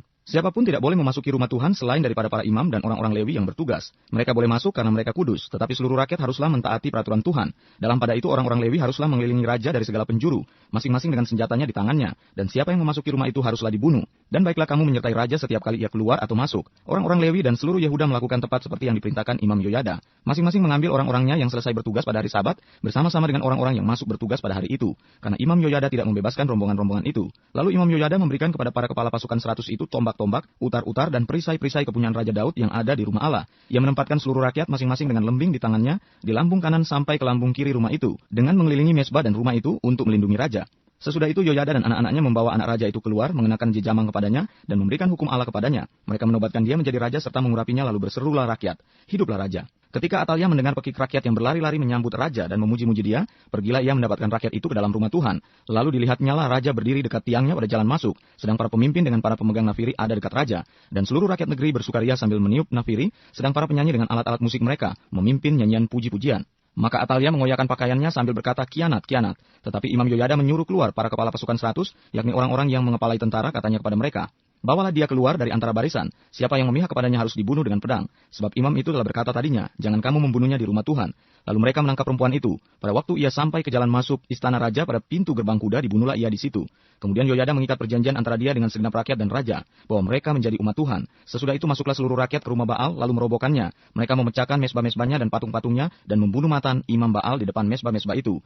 Kemudian Yoyada menyerahkan pengawasan atas rumah Tuhan kepada imam-imam dan orang-orang Lewi yang telah dibagi-bagi dalam rombongan oleh Daud untuk bertugas di dalam rumah Tuhan, yakni untuk mempersembahkan korban bakaran kepada Tuhan, seperti tertulis di dalam Taurat Musa, dengan sukaria dan dengan nyanyian menurut petunjuk Daud. Juga ditempatkannya penunggu-penunggu pintu pada pintu-pintu gerbang rumah Tuhan, supaya dalam hal apapun juga jangan masuk seseorang yang najis. Sesudah itu ia mengajak para kepala pasukan 100, para pemuka, para pemerintah rakyat, dan seluruh rakyat negeri, lalu membawa raja turun dari rumah Tuhan. Mereka masuk ke istana raja melalui pintu gerbang atas, lalu mendudukan raja ke atas tahta kerajaan. Bersukarialah seluruh rakyat negeri, dan amanlah kota itu. Raja Yoas. Yoas berumur 7 tahun pada waktu ia menjadi raja, dan 40 tahun lamanya ia memerintah di Yerusalem. Nama ibunya ialah Sibia dari Berseba. Yoas melakukan apa yang benar di mata Tuhan selama hidup Imam Yoyada. Yoyada mengambil 2 orang istri bagi dia. Dari mereka ia mendapat anak laki-laki dan anak perempuan. Kemudian Yoas bermaksud untuk membaharui rumah Tuhan. Ia mengumpulkan para imam dan orang Lewi dan berkata kepada mereka, Pergilah kamu ke kota-kota Yehuda dan kumpulkanlah uang dari seluruh orang Israel untuk memperbaiki rumah Allahmu setiap tahun. Lakukanlah hal itu dengan segera. Tetapi orang Lewi itu tidak melakukannya dengan segera. Lalu raja memanggil imam kepala Yoyada dan bertanya kepadanya, "Mengapa engkau tidak menuntut kepada orang-orang Lewi untuk membawa dari Yehuda dan dari Yerusalem pajak yang dikenakan Musa, hamba Allah itu kepada jemaah Israel untuk kemah tempat hukum Allah? Sebab anak-anak Atalia perempuan fasik itu telah membongkar rumah Allah, bahkan memakai barang-barang kudus rumah Tuhan untuk para Baal." Sesudah itu raja memerintahkan supaya dibuat sebuah peti dan ditempatkan di depan pintu gerbang rumah Tuhan. Lalu menyuruh mengumumkan di Yehuda dan di Yerusalem bahwa orang harus membawa bagi Tuhan pajak yang dikenakan Musa hamba Allah itu kepada orang Israel di padang gurun. Maka bersukacitalah semua pemimpin dan seluruh rakyat. Mereka datang membawa pajaknya dan memasukkannya ke dalam peti itu sampai penuh. Setiap kali peti itu dibawa masuk untuk diperiksa oleh orang-orang Lewi atas nama raja, dan apabila mereka melihat bahwa sudah banyak uang di dalamnya, maka datanglah panitera raja dan kuasa usaha imam kepala mengeluarkan isi peti itu. Kemudian mereka mengangkat peti itu, lalu menaruhnya pula di tempatnya. Demikianlah mereka lakukan setiap kali, dan banyaklah uang yang dikumpulkan. Raja dan Yoyada menyerahkan uang itu kepada mereka yang memanduri pekerjaan pada rumah Tuhan. Mereka ini mengupah tukang-tukang pahat dan tukang-tukang kayu untuk membaharui rumah Tuhan, juga tukang-tukang besi dan tembaga untuk memperbaiki rumah Tuhan. Setelah itu mulailah tukang-tukang itu bekerja. Pekerjaan perbaikan maju di bawah tangan mereka. Mereka membangun kembali rumah Allah menurut keadaannya semula dan mengokohkannya. Setelah mereka selesai, mereka membawa uang yang kelebihan pada Raja dan Yoyada. Uang itu dipakai untuk membuat perkakas-perkakas rumah Tuhan, yakni perkakas-perkakas untuk penyelenggaraan kebaktian, perkakas-perkakas untuk korban bakaran, juga cawan-cawan dan perkakas-perkakas emas dan perak. Sepanjang umur Yoyada, korban bakaran tetap dipersembahkan dalam rumah Tuhan. Yoyada menjadi tua dan lanjut umur, lalu matilah ia. 130 tahun umurnya ketika ia mati. Ia dikuburkan di kota Daud di samping raja-raja, karena perbuatan-perbuatannya yang baik di Israel terhadap Allah dan rumahnya. Sesudah Yoyada mati, pemimpin-pemimpin Yehuda datang menyembah kepada raja. Sejak itu raja mendengarkan mereka. Mereka meninggalkan rumah Tuhan Allah nenek moyang mereka, lalu beribadah kepada tiang-tiang berhala dan patung-patung berhala. Oleh karena kesalahan itu, Yehuda dan Yerusalem tertimpa murka. Namun Tuhan mengutus nabi-nabi kepada mereka supaya mereka berbalik kepadanya. Nabi-nabi itu sungguh-sungguh memperingatkan mereka, tetapi mereka tidak mau mendengarkannya. Lalu roh Allah menguasai Sakaria, anak imam Yoyada. Ia tampil di depan rakyat dan berkata kepada mereka, "Beginilah firman Allah, mengapa kamu melanggar perintah-perintah Tuhan, sehingga kamu tidak beruntung? Oleh karena kamu meninggalkan Tuhan, ia pun meninggalkan kamu." Tetapi mereka mengadakan persepakatan terhadap dia, dan atas perintah raja mereka melontari dia dengan batu di pelataran rumah Tuhan. Raja Yoas tidak mengingat kesetiaan yang ditunjukkan Yoyada, ayah Sakaria itu, terhadap dirinya. Ia membunuh anak Yoyada itu, yang pada saat kematiannya berseru, "Semoga Tuhan melihatnya dan menuntut balas." Pada pergantian tahun, tentara Aram maju menyerang Yoas dan masuk ke Yehuda dan Yerusalem. Dari bangsa itu semua pemimpin habis dibunuh mereka, dan segala jarahan dikirim mereka kepada raja negeri Damsik. Walaupun tentara Aram itu datang dengan sedikit orang, namun Tuhan menyerahkan tentara yang sangat besar kepada mereka, karena orang Yehuda telah meninggalkan Tuhan Allah nenek moyang mereka. Demikianlah orang Aram melakukan penghukuman kepada Yoas. Ketika mereka pergi daripadanya, mereka meninggalkannya dengan luka-luka berat. Pegawai-pegawainya mengadakan persepakatan terhadap dia karena darah anak imam Yoyada itu, lalu membunuhnya di atas tempat tidurnya. Ia mati dan dikuburkan di kota Daud, tetapi tidak di pekuburan raja-raja. Mereka yang mengadakan persepakatan terhadap dia ialah Sabat, anak Simeat perempuan Amon, dan Yosabat, anak Simrit perempuan Moab. Tentang anak-anaknya dan ucapan-ucapan ilahi yang banyak terhadap dia, serta tentang perbaikan rumah Allah, semua itu tertulis dalam tafsiran kitab Raja-Raja. Maka Raja Amasya berumur 25 tahun pada waktu ia menjadi raja, dan 29 tahun lamanya ia memerintah di Yerusalem. Nama ibunya ialah Yoadan dari Yerusalem. Ia melakukan apa yang benar di mata Tuhan, hanya tidak dengan segenap hati. Segera sesudah kuasa kerajaan itu kokoh di tangannya, dibunuhnyalah pegawai-pegawainya yang telah membunuh raja, yaitu ayahnya. Tetapi anak-anak mereka tidak dihukum mati olehnya, melainkan ia bertindak sesuai dengan apa yang tertulis dalam Taurat, yakni kitab Musa, di mana Tuhan telah memberi perintah, janganlah ayah mati karena anaknya, janganlah juga anak mati karena ayahnya, melainkan setiap orang harus mati karena dosanya sendiri. Lalu Amasya mengumpulkan orang Yehuda dan menyuruh mereka, yakni seluruh orang Yehuda dan Benyamin, berdiri menurut puak-puaknya di bawah kepala-kepala pasukan 1.000 dan kepala-kepala pasukan 100. Ketika ia menghitung mereka yang berumur 20 tahun ke atas, didapatinya 300.000 teruna yang sanggup keluar berperang dengan tombak dan perisai. Selain itu ia menyewa 100.000 pahlawan yang gagah perkasa dari Israel dengan bayaran 100 talenta perak. Tetapi seorang abdi Allah datang kepadanya dan berkata, "Ya Raja, janganlah tentara Israel dibiarkan bergabung kepada tuanku, karena Tuhan tidak menyertai Israel, yakni semua Bani Efraim ini. Dan jikalau mereka bergabung juga, bagaimanapun juga perbuatan dan kekuatanmu di dalam perang, Allah akan menggelincirkan engkau di depan musuh, sebab Allah mempunyai kuasa untuk menolong dan menggelincirkan." Lalu kata Amasya kepada abdi Allah itu, "Bagaimana dengan 100 talenta yang telah kuberikan kepada pasukan-pasukan Israel itu?" Jawab abdi Allah itu, "Tuhan dapat memberikan lebih daripada itu kepadamu." Kemudian Amasya memisahkan pasukan yang datang bergabung kepadanya dari Efraim, supaya mereka kembali ke tempat tinggalnya. Maka sangat marahlah mereka terhadap Yehuda. Mereka kembali ke tempat tinggalnya dengan marah yang menyala-nyala. Amasya mendapat keberanian lalu memimpin rakyatnya ke lembah Asin dan memukul kalah 10.000 orang dari Bani Seir. Selain itu 10.000 orang ditawan hidup-hidup oleh Bani Yehuda dan dibawa ke suatu puncak bukit batu. Lalu mereka dicampakkan dari puncak bukit batu itu, sehingga hancurlah mereka semua. Tetapi orang-orang dari pasukan yang dipulangkan Amasya dan yang tidak diperbolehkan ikut berperang dengan dia, menyerbu kota-kota di Yehuda dari jurusan Samaria sampai ke Bet Horon dan menewaskan 3.000 orang penduduknya dan merampas banyak jarahan. Ketika Amasya kembali setelah mengalahkan orang-orang Edom itu, ia mendirikan para Allah Bani Seir yang dibawanya pulang sebagai Allahnya. Ia sujud menyembah kepada Allah-Allah itu dan membakar korban untuk mereka. Maka bangkitlah murka Tuhan terhadap Amasya. Ia menyuruh seorang nabi kepadanya dan berkata, "Mengapa engkau mencari Allah sesuatu bangsa yang tidak dapat melepaskan bangsanya sendiri dari tanganmu?" Waktu nabi sedang berbicara, berkatalah Amasya kepadanya, "Apakah kami telah mengangkat engkau menjadi penasihat raja? Diamlah. Apakah engkau mau dibunuh?" Lalu diamlah nabi itu setelah berkata, "Sekarang aku tahu bahwa Allah telah menentukan akan membinasakan engkau, karena engkau telah berbuat hal ini dan tidak mendengarkan nasihatku."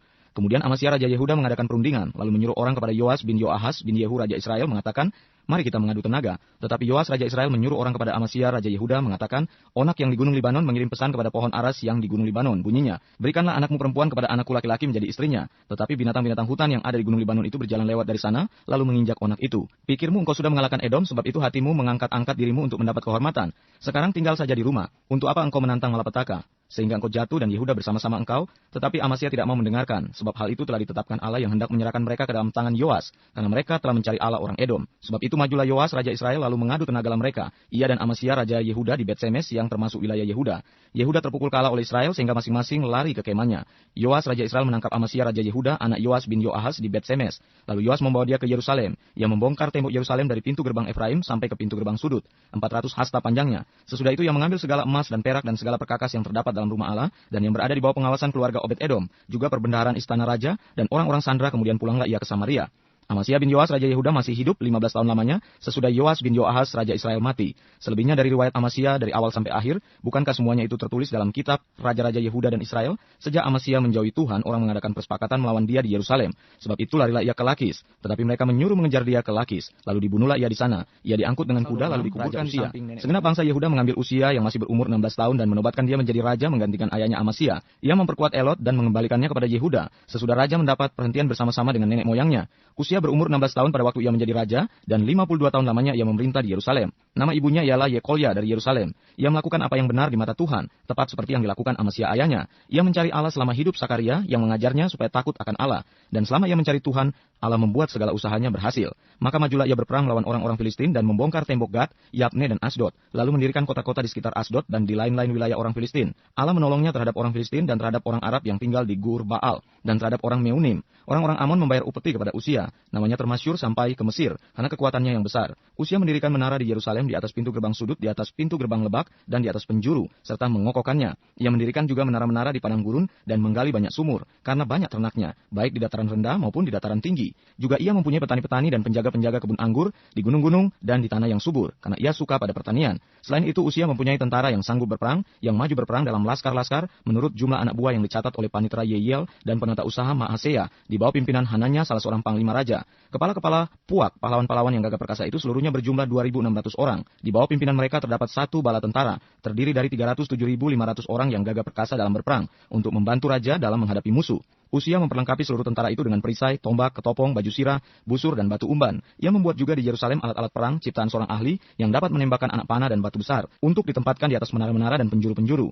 Nama raja itu termasyur sampai ke negeri-negeri yang jauh, karena ia ditolong dengan ajaib sehingga ia menjadi kuat. Setelah ia menjadi kuat, ia menjadi tinggi hati sehingga ia melakukan hal yang merusak. Ia berubah setia kepada Tuhan Allahnya dan memasuki bait Tuhan untuk membakar ukupan di atas mezbah pembakaran ukupan.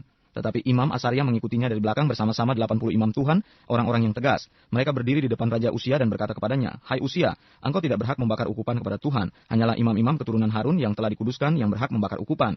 Keluarlah dari tempat kudus ini, karena engkau telah berubah setia. Engkau tidak akan memperoleh kehormatan dari Tuhan Allah karena hal ini." Tetapi Usia dengan bokor ukupan di tangannya untuk dibakar menjadi marah. Sementara amarahnya meluap terhadap para imam, timbullah penyakit kusta pada dahinya di hadapan para imam di rumah Tuhan, dekat mezbah pembakaran ukupan. Imam kepala Asaria dan semua imam lainnya memandang kepadanya, dan sesungguhnya ia sakit kusta pada dahinya. Cepat-cepat mereka mengusirnya dari sana dan ia sendiri tergesa-gesa keluar, karena Tuhan telah menimpakan tulah kepadanya. Raja Usia sakit kusta sampai kepada hari matinya, dan sebagai orang yang sakit kusta ia tinggal dalam sebuah rumah pengasingan, karena ia dikucilkan dari rumah Tuhan. Dan Yotam anaknya mengepalai istana raja dan menjalankan pemerintahan atas rakyat negeri itu. Selebihnya dari riwayat Usia dari awal sampai akhir ditulis oleh Nabi Yesaya bin Amos. Kemudian Usia mendapat perhentian bersama-sama dengan nenek moyangnya, dan ia dikuburkan di samping nenek moyangnya di ladang dekat pekuburan raja-raja, karena ia berpenyakit kusta, kata orang. Maka Yotam berumur 25 tahun pada waktu ia menjadi raja, dan 16 tahun lamanya ia memerintah di Yerusalem. Nama ibunya ialah Yerusa anak Sadok. Ia melakukan apa yang benar di mata Tuhan, tepat seperti yang dilakukan Usia ayahnya. Hanya ia tidak memasuki bait Tuhan, tetapi rakyat masih saja melakukan hal yang merusak. terdesak. Ia mendirikan pintu gerbang tinggi di rumah Tuhan dan mengadakan banyak pembangunan pada tembok Ofel. Ia mendirikan juga kota-kota di pegunungan Yehuda dan benteng-benteng serta menara-menara di hutan-hutan. Ia berperang melawan Raja Bani Amon dan mengalahkannya, sehingga pada tahun itu juga Bani Amon membayar kepadanya 100 talenta perak, 10.000 kor gandum dan 10.000 kor jelai. Juga pada tahun kedua dan ketiga Bani Amon membawa upeti itu kepadanya. Yotam menjadi kuat karena ia mengarahkan hidupnya kepada Tuhan Allahnya. Selebihnya dari riwayat Yotam, segala peperangan dan tingkah langkahnya, sesungguhnya semuanya itu tertulis dalam kitab Raja-Raja Israel dan Yehuda. Ia berumur 25 tahun pada waktu ia menjadi raja dan 16 tahun lamanya ia memerintah di Yerusalem.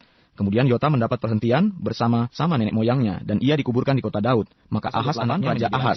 Ahaz berumur 20 tahun pada waktu ia menjadi raja dan 16 tahun lamanya ia memerintah di Yerusalem. Ia tidak melakukan apa yang benar di mata Tuhan seperti Daud bapa leluhurnya, tetapi ia hidup menurut kelakuan raja-raja Israel. Bahkan ia membuat patung-patung tuangan untuk para Baal. Ia membakar juga korban di lebak Ben Hinnom dan membakar anak-anaknya sebagai korban dalam api, sesuai dengan perbuatan keji bangsa-bangsa yang telah dihalau Tuhan dari depan orang Israel. Ia mempersembahkan dan membakar korban di bukit-bukit pengorbanan dan di atas tempat-tempat yang tinggi dan di bawah setiap pohon yang rimbun. Sebab itu Tuhan Allahnya menyerahkannya ke dalam tangan raja orang Aram. Mereka mengalahkan dia dan menawan banyak orang daripadanya yang diangkut ke Damsyik. Kemudian ia diserahkan pula ke dalam tangan Raja Israel dan mengalami kekalahan yang besar. Sebab dalam sehari, Pekah bin Remalia menewaskan di Yehuda 120.000 orang. Semuanya orang-orang yang tangkas oleh karena mereka telah meninggalkan Tuhan Allah nenek moyang mereka. Dan Sikri pahlawan dari Efraim membunuh Maaseya anak raja, Asrikam kepala istana dan Elkana orang kedua di bawah raja.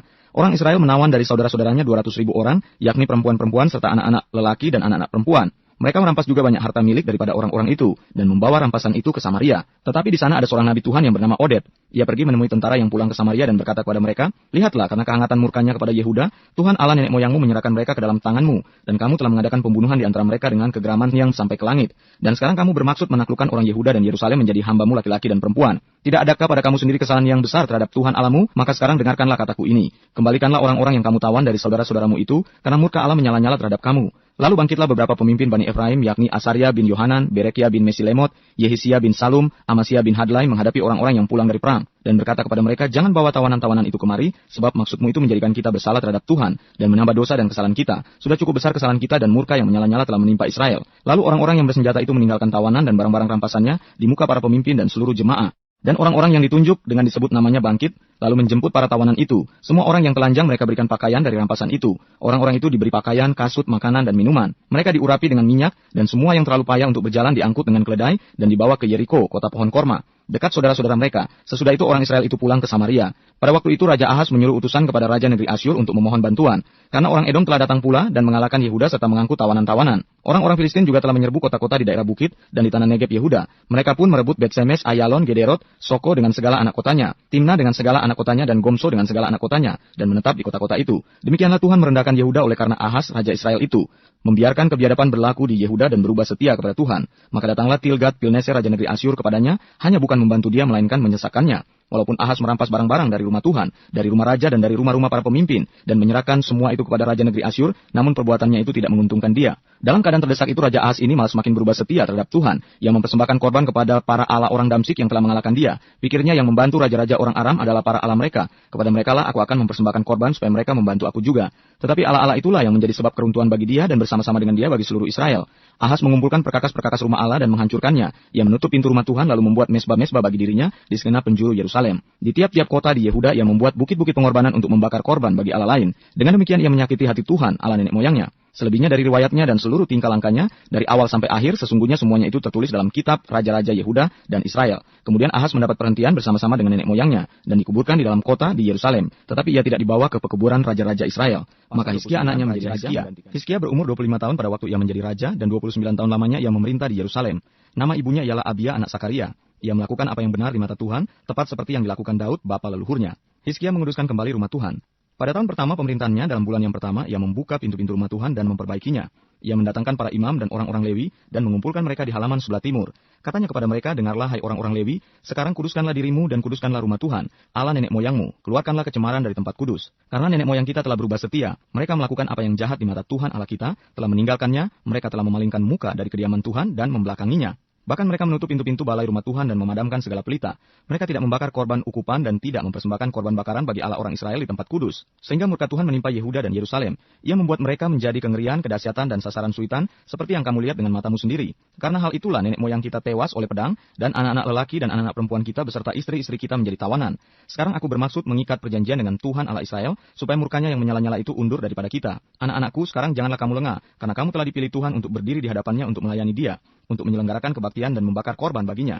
Lalu bangunlah orang-orang Lewi itu, yakni dari Bani Kehat, Mahat bin Amasai, Yuel bin Asaria, dari Bani Merari, Kis bin Abdi, dan Asaria bin Yehaleleel, dari orang Gerson, Yoa bin Sima, dan Eden bin Yoa, dari Bani Elisafan, Simri, dan Yeiel, dari Bani Asaf, Sakaria, dan Matanya, dari Bani Heman, Yehiel, dan Simei, dan dari Bani Yedutun, Semaya, dan Usiel. Mereka mengumpulkan saudara-saudaranya dan menguduskan dirinya. Kemudian mereka datang menurut perintah raja sesuai dengan firman Tuhan, lalu mentahirkan rumah Tuhan. Sesudah itu masuklah para imam ke bagian dalam rumah Tuhan untuk mentahirkannya. Semua yang najis yang didapati mereka di dalam bait Tuhan dibawa ke pelataran rumah Tuhan. Orang-orang Lewi menerimanya untuk diangkut keluar ke lembah Kidron. Pekerjaan menguduskan itu dimulai pada tanggal 1 bulan yang pertama. Pada hari ke-8 bulan itu mereka sampai ke balai rumah Tuhan dan menguduskan seluruh rumah Tuhan dalam 8 hari. Mereka selesai pada hari ke-16 bulan pertama. Lalu masuklah mereka menghadap Raja Hizkia dan berkata, kami telah mentahirkan seluruh rumah Tuhan, juga mesbah korban bakaran dengan segala perkakasnya, dan meja roti sajian dengan segala perkakasnya. Dan segala perkakas yang dibuang Raja Ahaz ketika ia berubah setia pada masa pemerintahannya, telah kami sediakan dan kami kuduskan. Sekarang semuanya itu ada di depan mesbah Tuhan. Maka pagi-pagi Raja Hizkia mengumpulkan pemimpin-pemimpin kota dan pergi ke rumah Tuhan. Mereka membawa 7 ekor lembu jantan, 7 ekor domba jantan, 7 ekor domba muda, dan 7 ekor kambing jantan sebagai korban penghapus dosa untuk keluarga raja,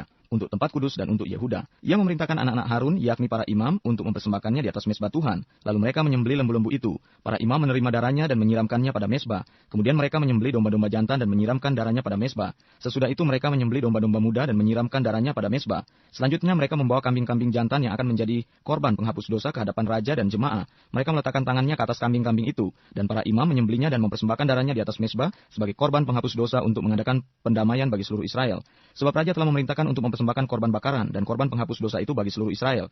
Ia menempatkan orang-orang Lewi di rumah Tuhan dengan ceracap, gambus, dan kecapi sesuai dengan perintah Daud dan Gad, pelihat raja, dan Nabi Nathan, karena dari Tuhanlah perintah itu, dengan perantaraan nabi-nabinya. Maka berdirilah orang-orang Lewi dengan alat-alat musik Daud, demikian pula para imam dengan nafiri. Lalu Hizkia memerintahkan untuk mempersembahkan korban bakaran di atas mesbah. Pada saat persembahan korban bakaran dimulai, mulailah pula dinyanyikan nyanyian bagi Tuhan dan dibunyikan nafiri dengan iringan alat-alat musik Daud Raja Israel. Seluruh jemaah sujud menyembah sementara nyanyian dinyanyikan dan nafiri dibunyikan. Semuanya itu berlangsung sampai korban bakaran habis terbakar. Sehabis korban bakaran dipersembahkan, raja dan semua orang yang hadir bersama-sama dia berlutut dan sujud menyembah. Lalu Raja Hizkia dan para pemimpin memerintahkan orang-orang Lewi menyanyikan puji-pujian untuk Tuhan dengan kata-kata Daud dan Asaf pelihat itu. Maka mereka menyanyikan puji-pujian dengan sukaria, lalu berlutut dan sujud menyembah. Kemudian berbicaralah Hizkia, sekarang kamu telah mentahbiskan dirimu untuk Tuhan. Mendekatlah dan bawalah korban-korban sembelihan dan korban-korban syukur ke rumah Tuhan. Lalu jemaah membawa korban-korban sembelihan dan korban-korban puji-pujian. Setiap orang yang rela hati membawa juga korban-korban bakaran. Jumlah korban bakaran yang dibawa jemaah ialah lembu 70 ekor, domba jantan 100 ekor, dan domba muda 200 ekor. Semuanya sebagai korban bakaran bagi Tuhan. Persembahan-persembahan kudus terdiri dari lembu sapi 600 ekor dan kambing domba 3.000 ekor. Tetapi jumlah imam terlalu sedikit, sehingga mereka tidak sanggup menguliti semua korban bakaran. Oleh sebab itu, saudara-saudara mereka, orang-orang Lewi, membantu mereka sampai pekerjaan itu selesai dan sampai para imam menguduskan dirinya. Sebab orang-orang Lewi itu lebih bersungguh-sungguh menguduskan dirinya daripada para imam. Lagi pula korban bakaran itu banyak, dengan segala lemak korban keselamatan dan segala korban curahan pada korban-korban bakaran itu. Demikianlah ibadah di rumah Tuhan ditetapkan kembali. Hizkia dan seluruh rakyat bersukacita akan apa yang telah ditetapkan Allah bagi bangsa itu. Hizkia merayakan Paskah. Kemudian Hizkia mengirim pesan kepada seluruh Israel dan Yehuda, bahkan menulis surat kepada Efraim dan Manasye, supaya mereka datang merayakan Paskah bagi Tuhan, Allah orang Israel di rumah Tuhan di Yerusalem. Raja bersama-sama para pemimpin dan seluruh jemaah di Yerusalem merancangkan untuk merayakan Paskah pada bulan kedua, karena mereka tidak dapat merayakannya pada waktunya. Sebab para imam belum menguduskan diri dalam jumlah yang cukup dan rakyat belum terkumpul di Yerusalem. Rancangan itu diterima baik oleh raja dan seluruh jemaah. Mereka memutuskan untuk menyiarkan maklumat di seluruh Israel, dari Berseba sampai Dan, supaya masing-masing datang ke Yerusalem merayakan Paskah bagi Tuhan Allah Israel. Karena mereka belum merayakannya secara umum seperti yang ada tertulis. Maka berangkatlah pesuruh-pesuruh cepat ke seluruh Israel dan Yehuda membawa surat dari raja dan para pemimpin dan mengatakan sesuai dengan perintah raja. Hai orang Israel, kembalilah kepada Tuhan, Allah Abraham, Ishak dan Israel. Maka ia akan kembali kepada yang tertinggal daripada kamu, yakni mereka yang terluput dari tangan raja-raja Asyur. Janganlah berlaku seperti nenek moyangmu dan saudara-saudaramu yang berubah setia terhadap Tuhan Allah nenek moyang mereka, sehingga ia membuat mereka menjadi kedahsyatan seperti yang kamu lihat sendiri. Sekarang janganlah tegar tengkuk seperti nenek moyangmu. Serahkanlah dirimu kepada Tuhan dan datanglah ke tempat kudus yang telah dikuduskannya untuk selama-lamanya, serta beribadahlah kepada Tuhan Allahmu, supaya murkanya yang menyala-nyala undur daripadamu. Karena bila mana kamu kembali kepada Tuhan, maka saudara-saudaramu dan anak-anakmu akan mendapat belas kasihan dari orang-orang yang menawan mereka, sehingga mereka kembali ke negeri ini.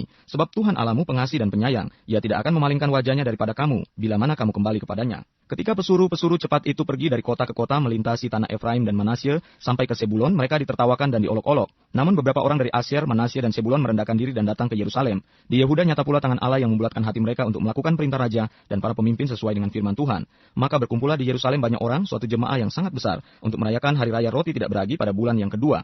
Lalu bangunlah mereka menjauhkan mesbah-mesbah yang ada di Yerusalem, juga semua mesbah korban ukupan disingkirkan dan dibuang ke lembah Kidron. Kemudian disembelihlah domba Paskah pada tanggal 14 bulan kedua. Maka para imam dan orang-orang Lewi merasa malu lalu menguduskan dirinya dan membawa korban bakaran ke rumah Tuhan. Mereka berdiri pada tempatnya menurut peraturan yang berlaku bagi mereka masing-masing, sesuai dengan Taurat Musa, abdi Allah itu. Para imam menyiramkan darah yang diterimanya dari orang-orang Lewi. Sebab ada banyak di antara jemaah yang tidak menguduskan dirinya, sehingga menjadi tugas orang Lewi untuk menyembelih domba-domba Paskah bagi setiap orang yang tidak dapat menguduskannya bagi Tuhan, karena ia tidak tahir. Sebab sebagian besar dari rakyat, terutama dari Efraim, Manasye, Isakar, dan Sebulon, tidak mentahirkan diri, namun mereka memakan Paskah, walaupun tidak sesuai dengan apa yang ada tertulis. Tetapi Hizkia berdoa untuk mereka, katanya, Tuhan yang baik itu kiranya mengadakan pendamaian bagi semua orang, yang sungguh-sungguh berhasrat mencari Allah, yakni Tuhan Allah nenek moyangnya, walaupun ketahiran mereka tidak sesuai dengan tempat kudus. Tuhan mendengar Hizkia dan membiarkan bangsa itu selamat. 7 hari lamanya orang Israel yang berada di Yerusalem merayakan hari raya roti tidak beragi dengan kesukaan yang besar. Sedang orang-orang Lewi dan para imam setiap hari menyanyikan puji-pujian bagi Tuhan dengan sekuat tenaga. Hizkia mengucapkan kata-kata pujian kepada semua orang Lewi yang menunjukkan akal budi yang baik dalam melayani Tuhan.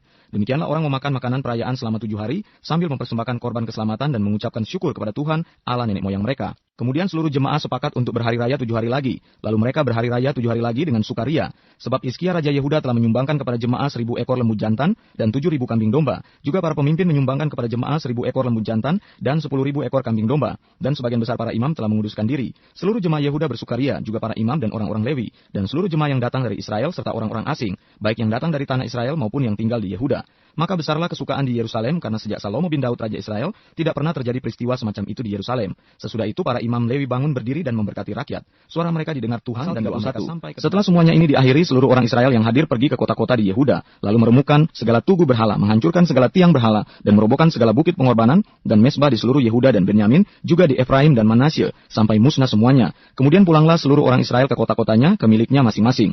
Hizkia mengatur sumbangan untuk para imam dan orang Lewi. Hizkia menetapkan rombongan para imam dan orang-orang Lewi, rombongan demi rombongan masing-masing menurut tugas jabatannya sebagai imam atau sebagai orang Lewi, untuk mempersembahkan korban bakaran dan korban keselamatan, untuk mengucap syukur dan menyanyikan puji-pujian dan untuk melayani di pintu-pintu gerbang di tempat perkemahan Tuhan. Raja memberi sumbangan dari harta miliknya untuk korban bakaran, yakni korban bakaran pada waktu pagi dan pada waktu petang, korban bakaran pada hari-hari Sabat dan pada bulan-bulan baru, dan pada hari-hari raya yang semuanya tertulis di dalam Taurat Tuhan. Ia memerintahkan rakyat, yakni penduduk Yerusalem, untuk memberikan sumbangan yang menjadi bagian para imam dan orang-orang Lewi, supaya mereka dapat mencurahkan tenaganya untuk melaksanakan Taurat Tuhan. Segera setelah perintah ini tersiar, orang Israel membawa dalam jumlah yang besar hasil pertama daripada gandum, anggur, minyak, madu, dan segala macam hasil bumi. Mereka membawa juga persembahan persepuluhan dari segala sesuatu dalam jumlah yang besar. Orang Israel dan orang Yehuda yang tinggal di kota-kota Yehuda juga membawa persembahan persepuluhan yang terdiri dari lembu sapi dan kambing domba, dan persembahan persepuluhan yang terdiri dari persembahan kudus yang telah dikuduskan bagi Tuhan Allah mereka. Semuanya itu diletakkan mereka bertimbun-timbun. Mereka mulai membuat timbunan itu pada bulan yang ketiga, dan mereka selesai pada bulan yang ketujuh. Hizkia dan para pemimpin datang melihat timbunan itu, dan mereka memuji Tuhan dan umatnya orang Israel. Hizkia menanyakan para imam dan orang-orang Lewi tentang timbunan itu, dan dijawab oleh Asaria imam kepala keturunan Sadok demikian. Sejak persembahan khusus mulai dibawa ke rumah Tuhan, kami telah makan sekenyang-kenyangnya, namun sisanya masih banyak, sebab Tuhan telah memberkati umatnya, sehingga tinggal sisa yang banyak ini. Kemudian Hizkia menyuruh menyediakan bilik-bilik di rumah Tuhan, dan mereka menyediakannya, dan dengan setia mereka membawa segala persembahan khusus, persembahan persepuluhan dan persembahan kudus itu ke sana. Konanya seorang Lewi mengawasi semuanya, dan Simei saudaranya adalah orang kedua.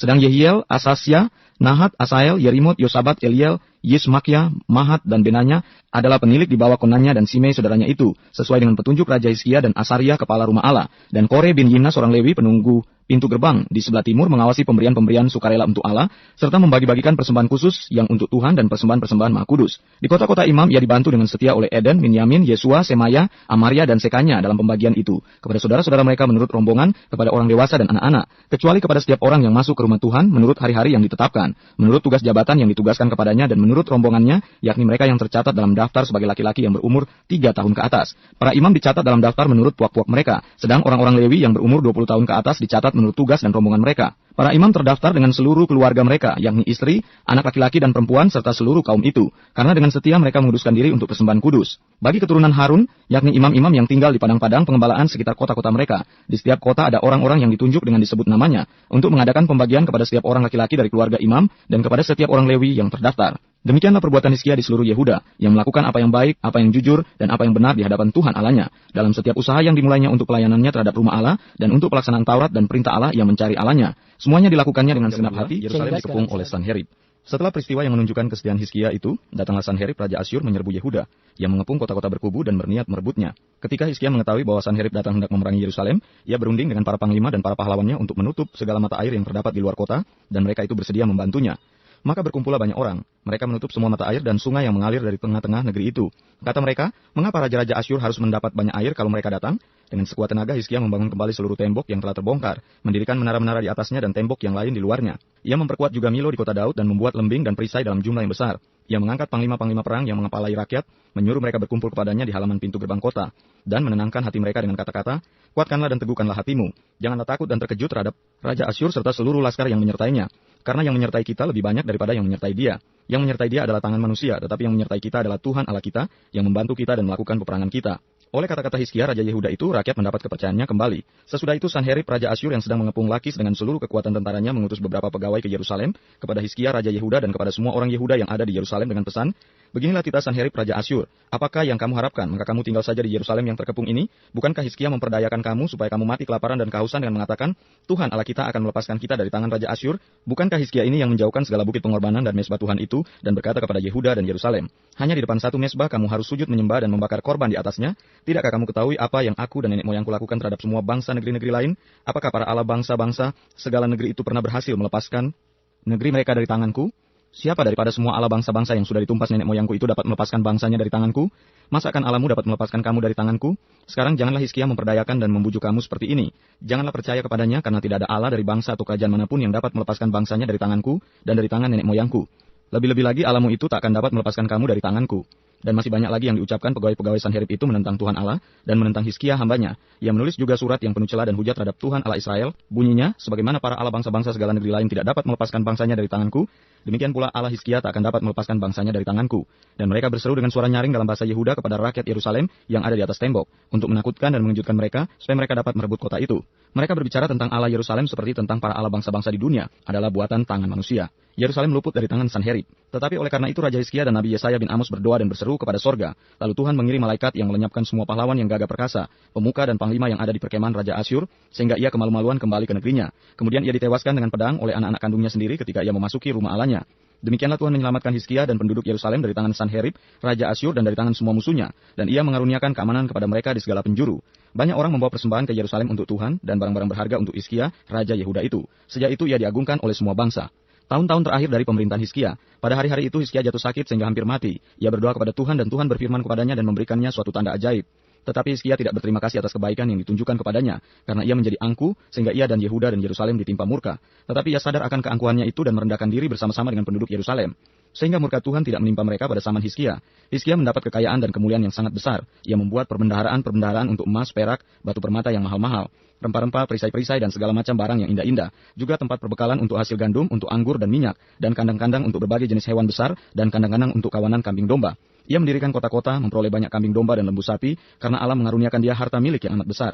Hizkia ini juga telah membendung aliran Gihon di sebelah hulu dan menyalurkannya ke hilir, ke sebelah barat, ke kota Daud. Hizkia berhasil dalam segala usahanya. Demikian juga ketika utusan-utusan raja-raja Babel datang kepadanya untuk menanyakan tentang tanda ajaib yang telah terjadi di negeri, ketika itu Allah meninggalkan dia untuk mencobainya, supaya diketahui segala isi hatinya. Selebihnya dari riwayat Hizkia dan perbuatan-perbuatannya yang setia, sesungguhnya semuanya itu tertulis dalam penglihatan Nabi Yesaya bin Amos dalam kitab Raja-Raja Yehuda dan Israel.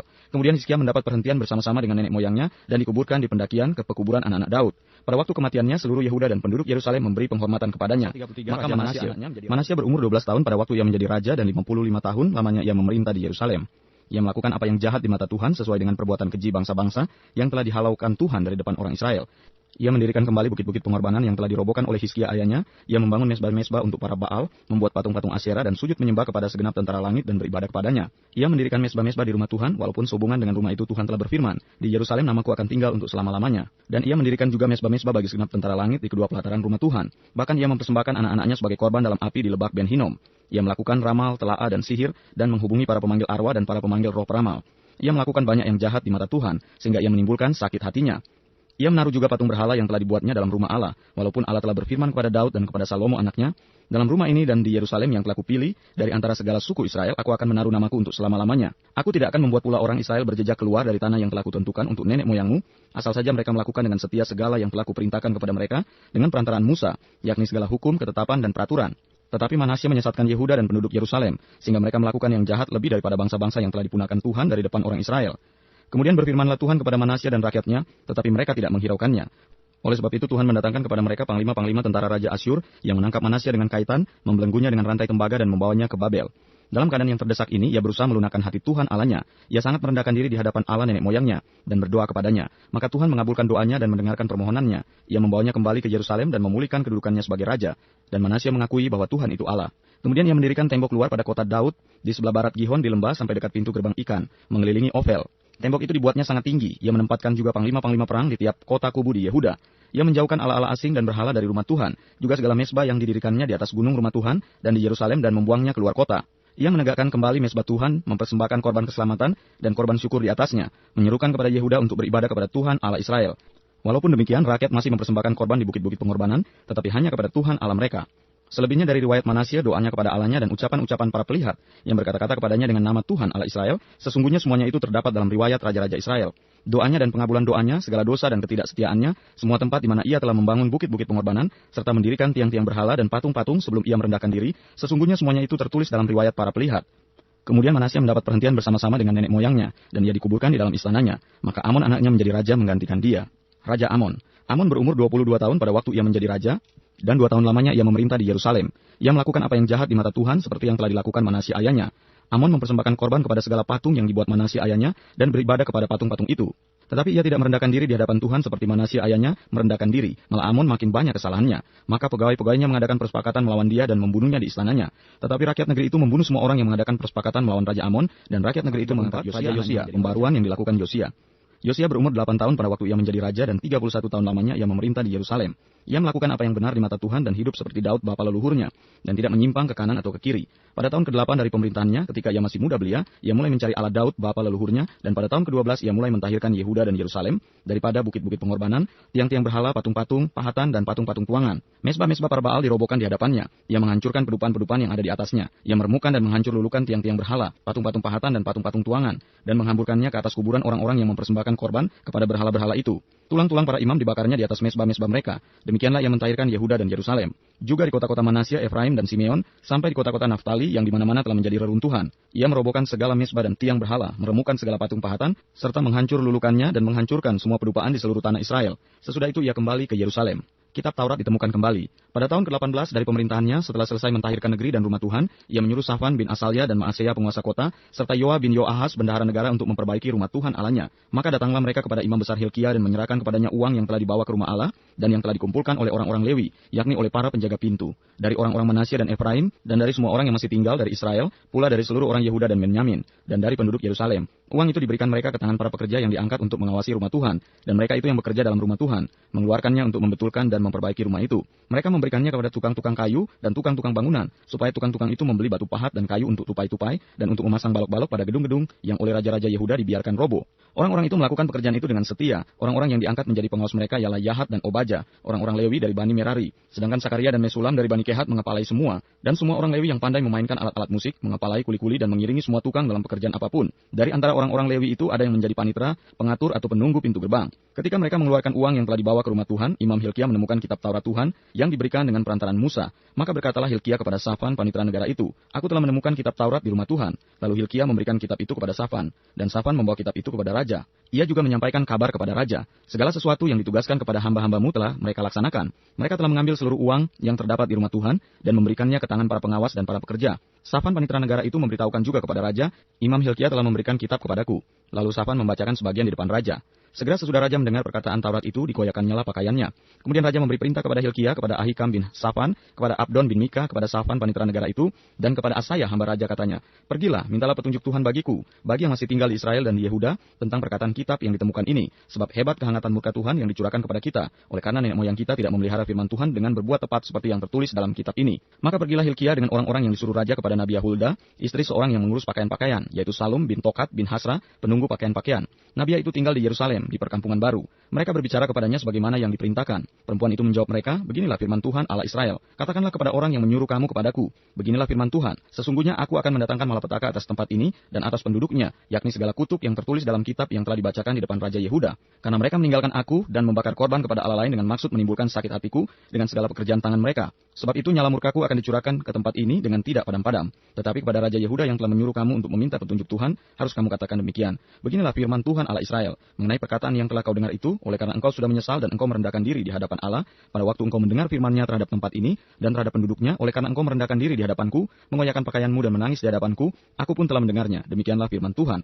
Maka sesungguhnya aku akan mengumpulkan engkau kepada nenek moyangmu dan engkau akan dikebumikan ke dalam kuburmu dengan damai, dan matamu tidak akan melihat segala malapetaka yang akan kudatangkan atas tempat ini dan atas penduduknya. Lalu mereka menyampaikan jawab itu kepada raja. Sesudah itu raja menyuruh orang mengumpulkan semua tua-tua Yehuda dan Yerusalem. Kemudian pergilah raja ke rumah Tuhan bersama-sama semua orang Yehuda dan penduduk Yerusalem, para imam, orang-orang Lewi dan seluruh orang awam, baik yang besar maupun yang masih kecil. Dengan didengar mereka yang membacakan segala perkataan dari kitab perjanjian yang ditemukan di rumah Tuhan itu.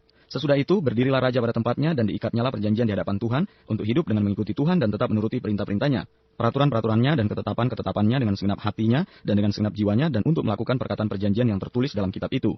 Ia menyuruh semua orang yang berada di Yerusalem dan Benyamin ikut serta dalam perjanjian itu, dan penduduk Yerusalem berbuat menurut perjanjian Allah, yakni Allah nenek moyang mereka. Yosia menjauhkan segala dewa kekejian dari semua daerah orang Israel dan menyuruh semua orang yang ada di Israel beribadah kepada Tuhan Allah mereka.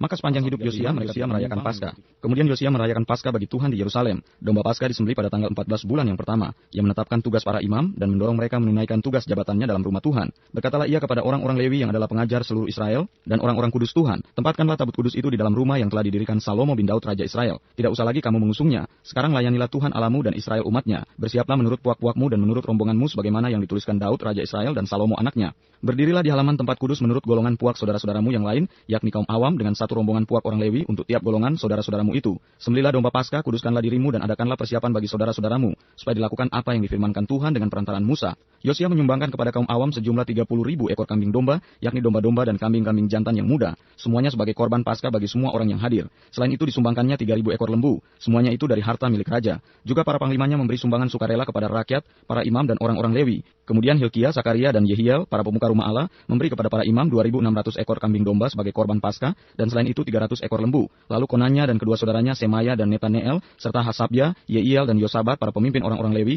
menyumbangkan kepada orang-orang Lewi 5.000 ekor kambing domba sebagai korban Paskah, dan selain itu 500 ekor lembu. Setelah upacara ibadah disiapkan, berdirilah para imam pada tempatnya dan orang-orang Lewi menurut rombongannya sesuai dengan perintah raja.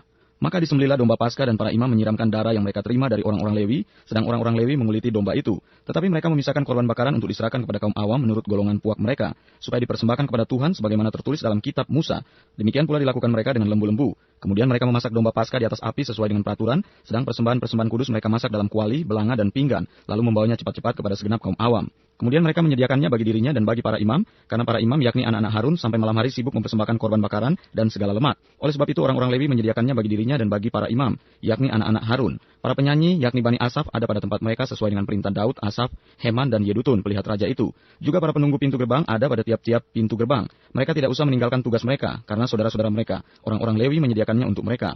Demikianlah seluruh upacara ibadah bagi Tuhan disiapkan pada hari itu untuk merayakan Paskah dan untuk mempersembahkan korban bakaran di atas mezbah Tuhan sesuai dengan perintah Raja Yosia. Pada waktu itu orang Israel yang hadir di situ merayakan Paskah dan hari raya roti tidak beragi selama 7 hari. Paskah semacam itu tidak pernah lagi dirayakan di Israel sejak Nabi Samuel. Seorang pun di antara raja-raja orang Israel tidak pernah merayakan Paskah seperti yang dirayakan Yosia dengan para imam dan orang-orang Lewi, dengan seluruh orang Yehuda dan Israel yang dapat hadir, dan dengan penduduk Yerusalem. Paskah itu dirayakan pada tahun ke-18 pemerintahan Yosia. Yosia dibunuh oleh Neko. Kemudian daripada semua ini, setelah Yosia memperbaiki rumah Tuhan, majulah Neko, raja Mesir, hendak berperang di Karkemis, di tepi sungai Efrat. Yosia keluar menghadapinya. Ia mengirim utusan kepada Yosia dengan pesan, apakah urusanmu dengan aku, Raja Yehuda? Saat ini aku tidak datang melawan engkau, tetapi melawan keluarga raja yang sedang kuperangi. Allah memerintahkan aku supaya segera bertindak. Hentikanlah niatmu menentang Allah yang menyertai aku, supaya engkau jangan dimusnahkannya. Tetapi Yosia tidak berpaling daripadanya, melainkan menyamar untuk berperang melawan dia. Ia tidak mengindahkan kata-kata Neko yang merupakan pesan Allah, lalu berperang di lembah Megido. Maka pemanah-pemanah menembaki Raja Yosia, dan Raja berseru kepada orang-orangnya, bawa aku dari sini karena aku luka parah. Orang-orangnya mengangkatnya dari keretanya, lalu mengangkutnya dengan kereta cadangannya, lalu membawanya ke Yerusalem. Kemudian matilah ia, lalu dikuburkan di pekuburan nenek moyangnya. Seluruh Yehuda dan Yerusalem berkabung karena Yosia. Yeremia membuat suatu syair ratapan mengenai Yosia. Dan sampai sekarang ini semua penyanyi laki-laki dan penyanyi perempuan menyanyikan syair-syair ratapan mengenai Yosia. Dan mereka jadikan itu suatu kebiasaan di Israel. Semuanya itu tertulis dalam syair-syair ratapan. Selebihnya dari riwayat Yosia dan perbuatan-perbuatannya yang saleh, yang sesuai dengan yang ada tertulis dalam Taurat Tuhan, yakni riwayatnya dari awal sampai akhir, sesungguhnya semuanya itu tertulis Raja Yoahas. Rakyat negeri menjemput Yoahas, anak Yosia, dan mengangkat dia menjadi raja di Yerusalem menggantikan ayahnya. Yoahas berumur 23 tahun pada waktu ia menjadi raja, dan 3 bulan lamanya ia memerintah di Yerusalem. Raja Mesir memecatnya dari pemerintahannya di Yerusalem dan mendenda negeri itu 100 talenta perak dan 1 talenta emas. Kemudian Raja Mesir itu mengangkat Elyakim, saudara Yoahas, menjadi raja atas Yehuda dan Yerusalem, dan menukar namanya dengan Yoyakim. Tetapi Yoahas saudaranya itu ditawan oleh Neko dan dibawa ke Mesir. Raja Yoyakim. Yoyakim berumur 25 tahun pada waktu ia menjadi raja, dan 11 tahun lamanya ia memerintah di Yerusalem. Ia melakukan apa yang jahat di mata Tuhan Allahnya. Nebukadnezar Raja Babel maju melawan dia, membelenggunya dengan rantai tembaga untuk membawanya ke Babel. Juga beberapa perkakas rumah Tuhan dibawa Nebukadnezar ke Babel dan ditempatkan di istananya di Babel. Selebihnya dari riwayat Yoyakim, segala kekejian yang dilakukannya dan kesalahan yang ada padanya, sesungguhnya semuanya itu tertulis dalam kitab Raja-Raja Israel dan Yehuda. Maka Yoyakin anaknya menjadi raja menggantikan dia. Raja Yoyakin. Yoyakin berumur 18 tahun pada waktu ia menjadi raja, dan 3 bulan 10 hari lamanya ia memerintah di Yerusalem. Ia melakukan apa yang jahat di mata Tuhan. Pada pergantian tahun, Raja Nebukadnezar menyuruh membawa dia ke Babel, beserta perkakas-perkakas yang indah-indah dari rumah Tuhan, dan Sedekia saudara ayah Yoyakin menjadi raja atas Yehuda dan Yerusalem. Raja Sedekia, runtuhnya kerajaan Yehuda. Sedekia berumur 21 tahun pada waktu ia menjadi raja, dan 11 tahun lamanya ia memerintah di Yerusalem. Ia melakukan apa yang jahat di mata Tuhan Allahnya, dan tidak merendahkan diri di hadapan Nabi Yeremia yang datang membawa pesan Tuhan. Lagi pula ia memberontak terhadap Raja Nebukadnezar yang telah menyuruhnya bersumpah demi Allah. Ia menegarkan tengkuknya dan mengeraskan hatinya dan tidak berbalik kepada Tuhan Allah Israel. Juga semua pemimpin di antara para imam dan rakyat berkali-kali berbuat setia dengan mengikuti segala kekejian bangsa-bangsa lain. Rumah yang dikuduskan Tuhan di Yerusalem itu dinajiskan mereka. Namun Tuhan Allah nenek moyang mereka berulang-ulang mengirim pesan melalui utusan-utusannya, karena ia sayang kepada umatnya dan tempat kediamannya. Tetapi mereka mengolok-olok utusan-utusan Allah itu, menghina segala firman-Nya dan mengejek nabi-nabinya. Oleh sebab itu murka Tuhan bangkit terhadap umatnya sehingga tidak mungkin lagi pemulihan. Tuhan menggerakkan raja orang Kasdi melawan mereka. Raja itu membunuh teruna mereka dengan pedang dalam rumah kudus mereka, dan tidak menyayangkan teruna atau gadis, orang tua atau orang ubanan. Semua diserahkan Tuhan ke dalam tangannya. Seluruh perkakas rumah Allah yang besar dan yang kecil serta harta benda dari rumah Tuhan, harta benda raja dan harta benda para panglimanya semuanya dibawa ke Babel.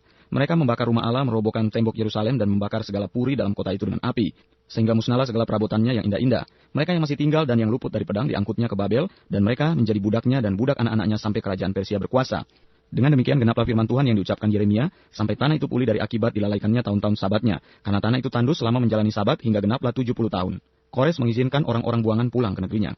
Pada tahun pertama Salman Kores, Raja Negeri Persia, Tuhan menggerakkan hati Kores, Raja Persia itu untuk menggenapkan firman yang diucapkan oleh Yeremia, sehingga disiarkan di seluruh kerajaan Kores secara lisan dan tulisan pengumuman ini. Beginilah perintah Kores, Raja Persia, segala kerajaan di bumi telah dikaruniakan kepadaku oleh Tuhan Allah semesta langit, yang menugaskan aku untuk mendirikan rumah baginya di Yerusalem, yang terletak di Yehuda. Siapa di antara kamu termasuk umatnya, Tuhan Allahnya menyertainya, dan biarlah ia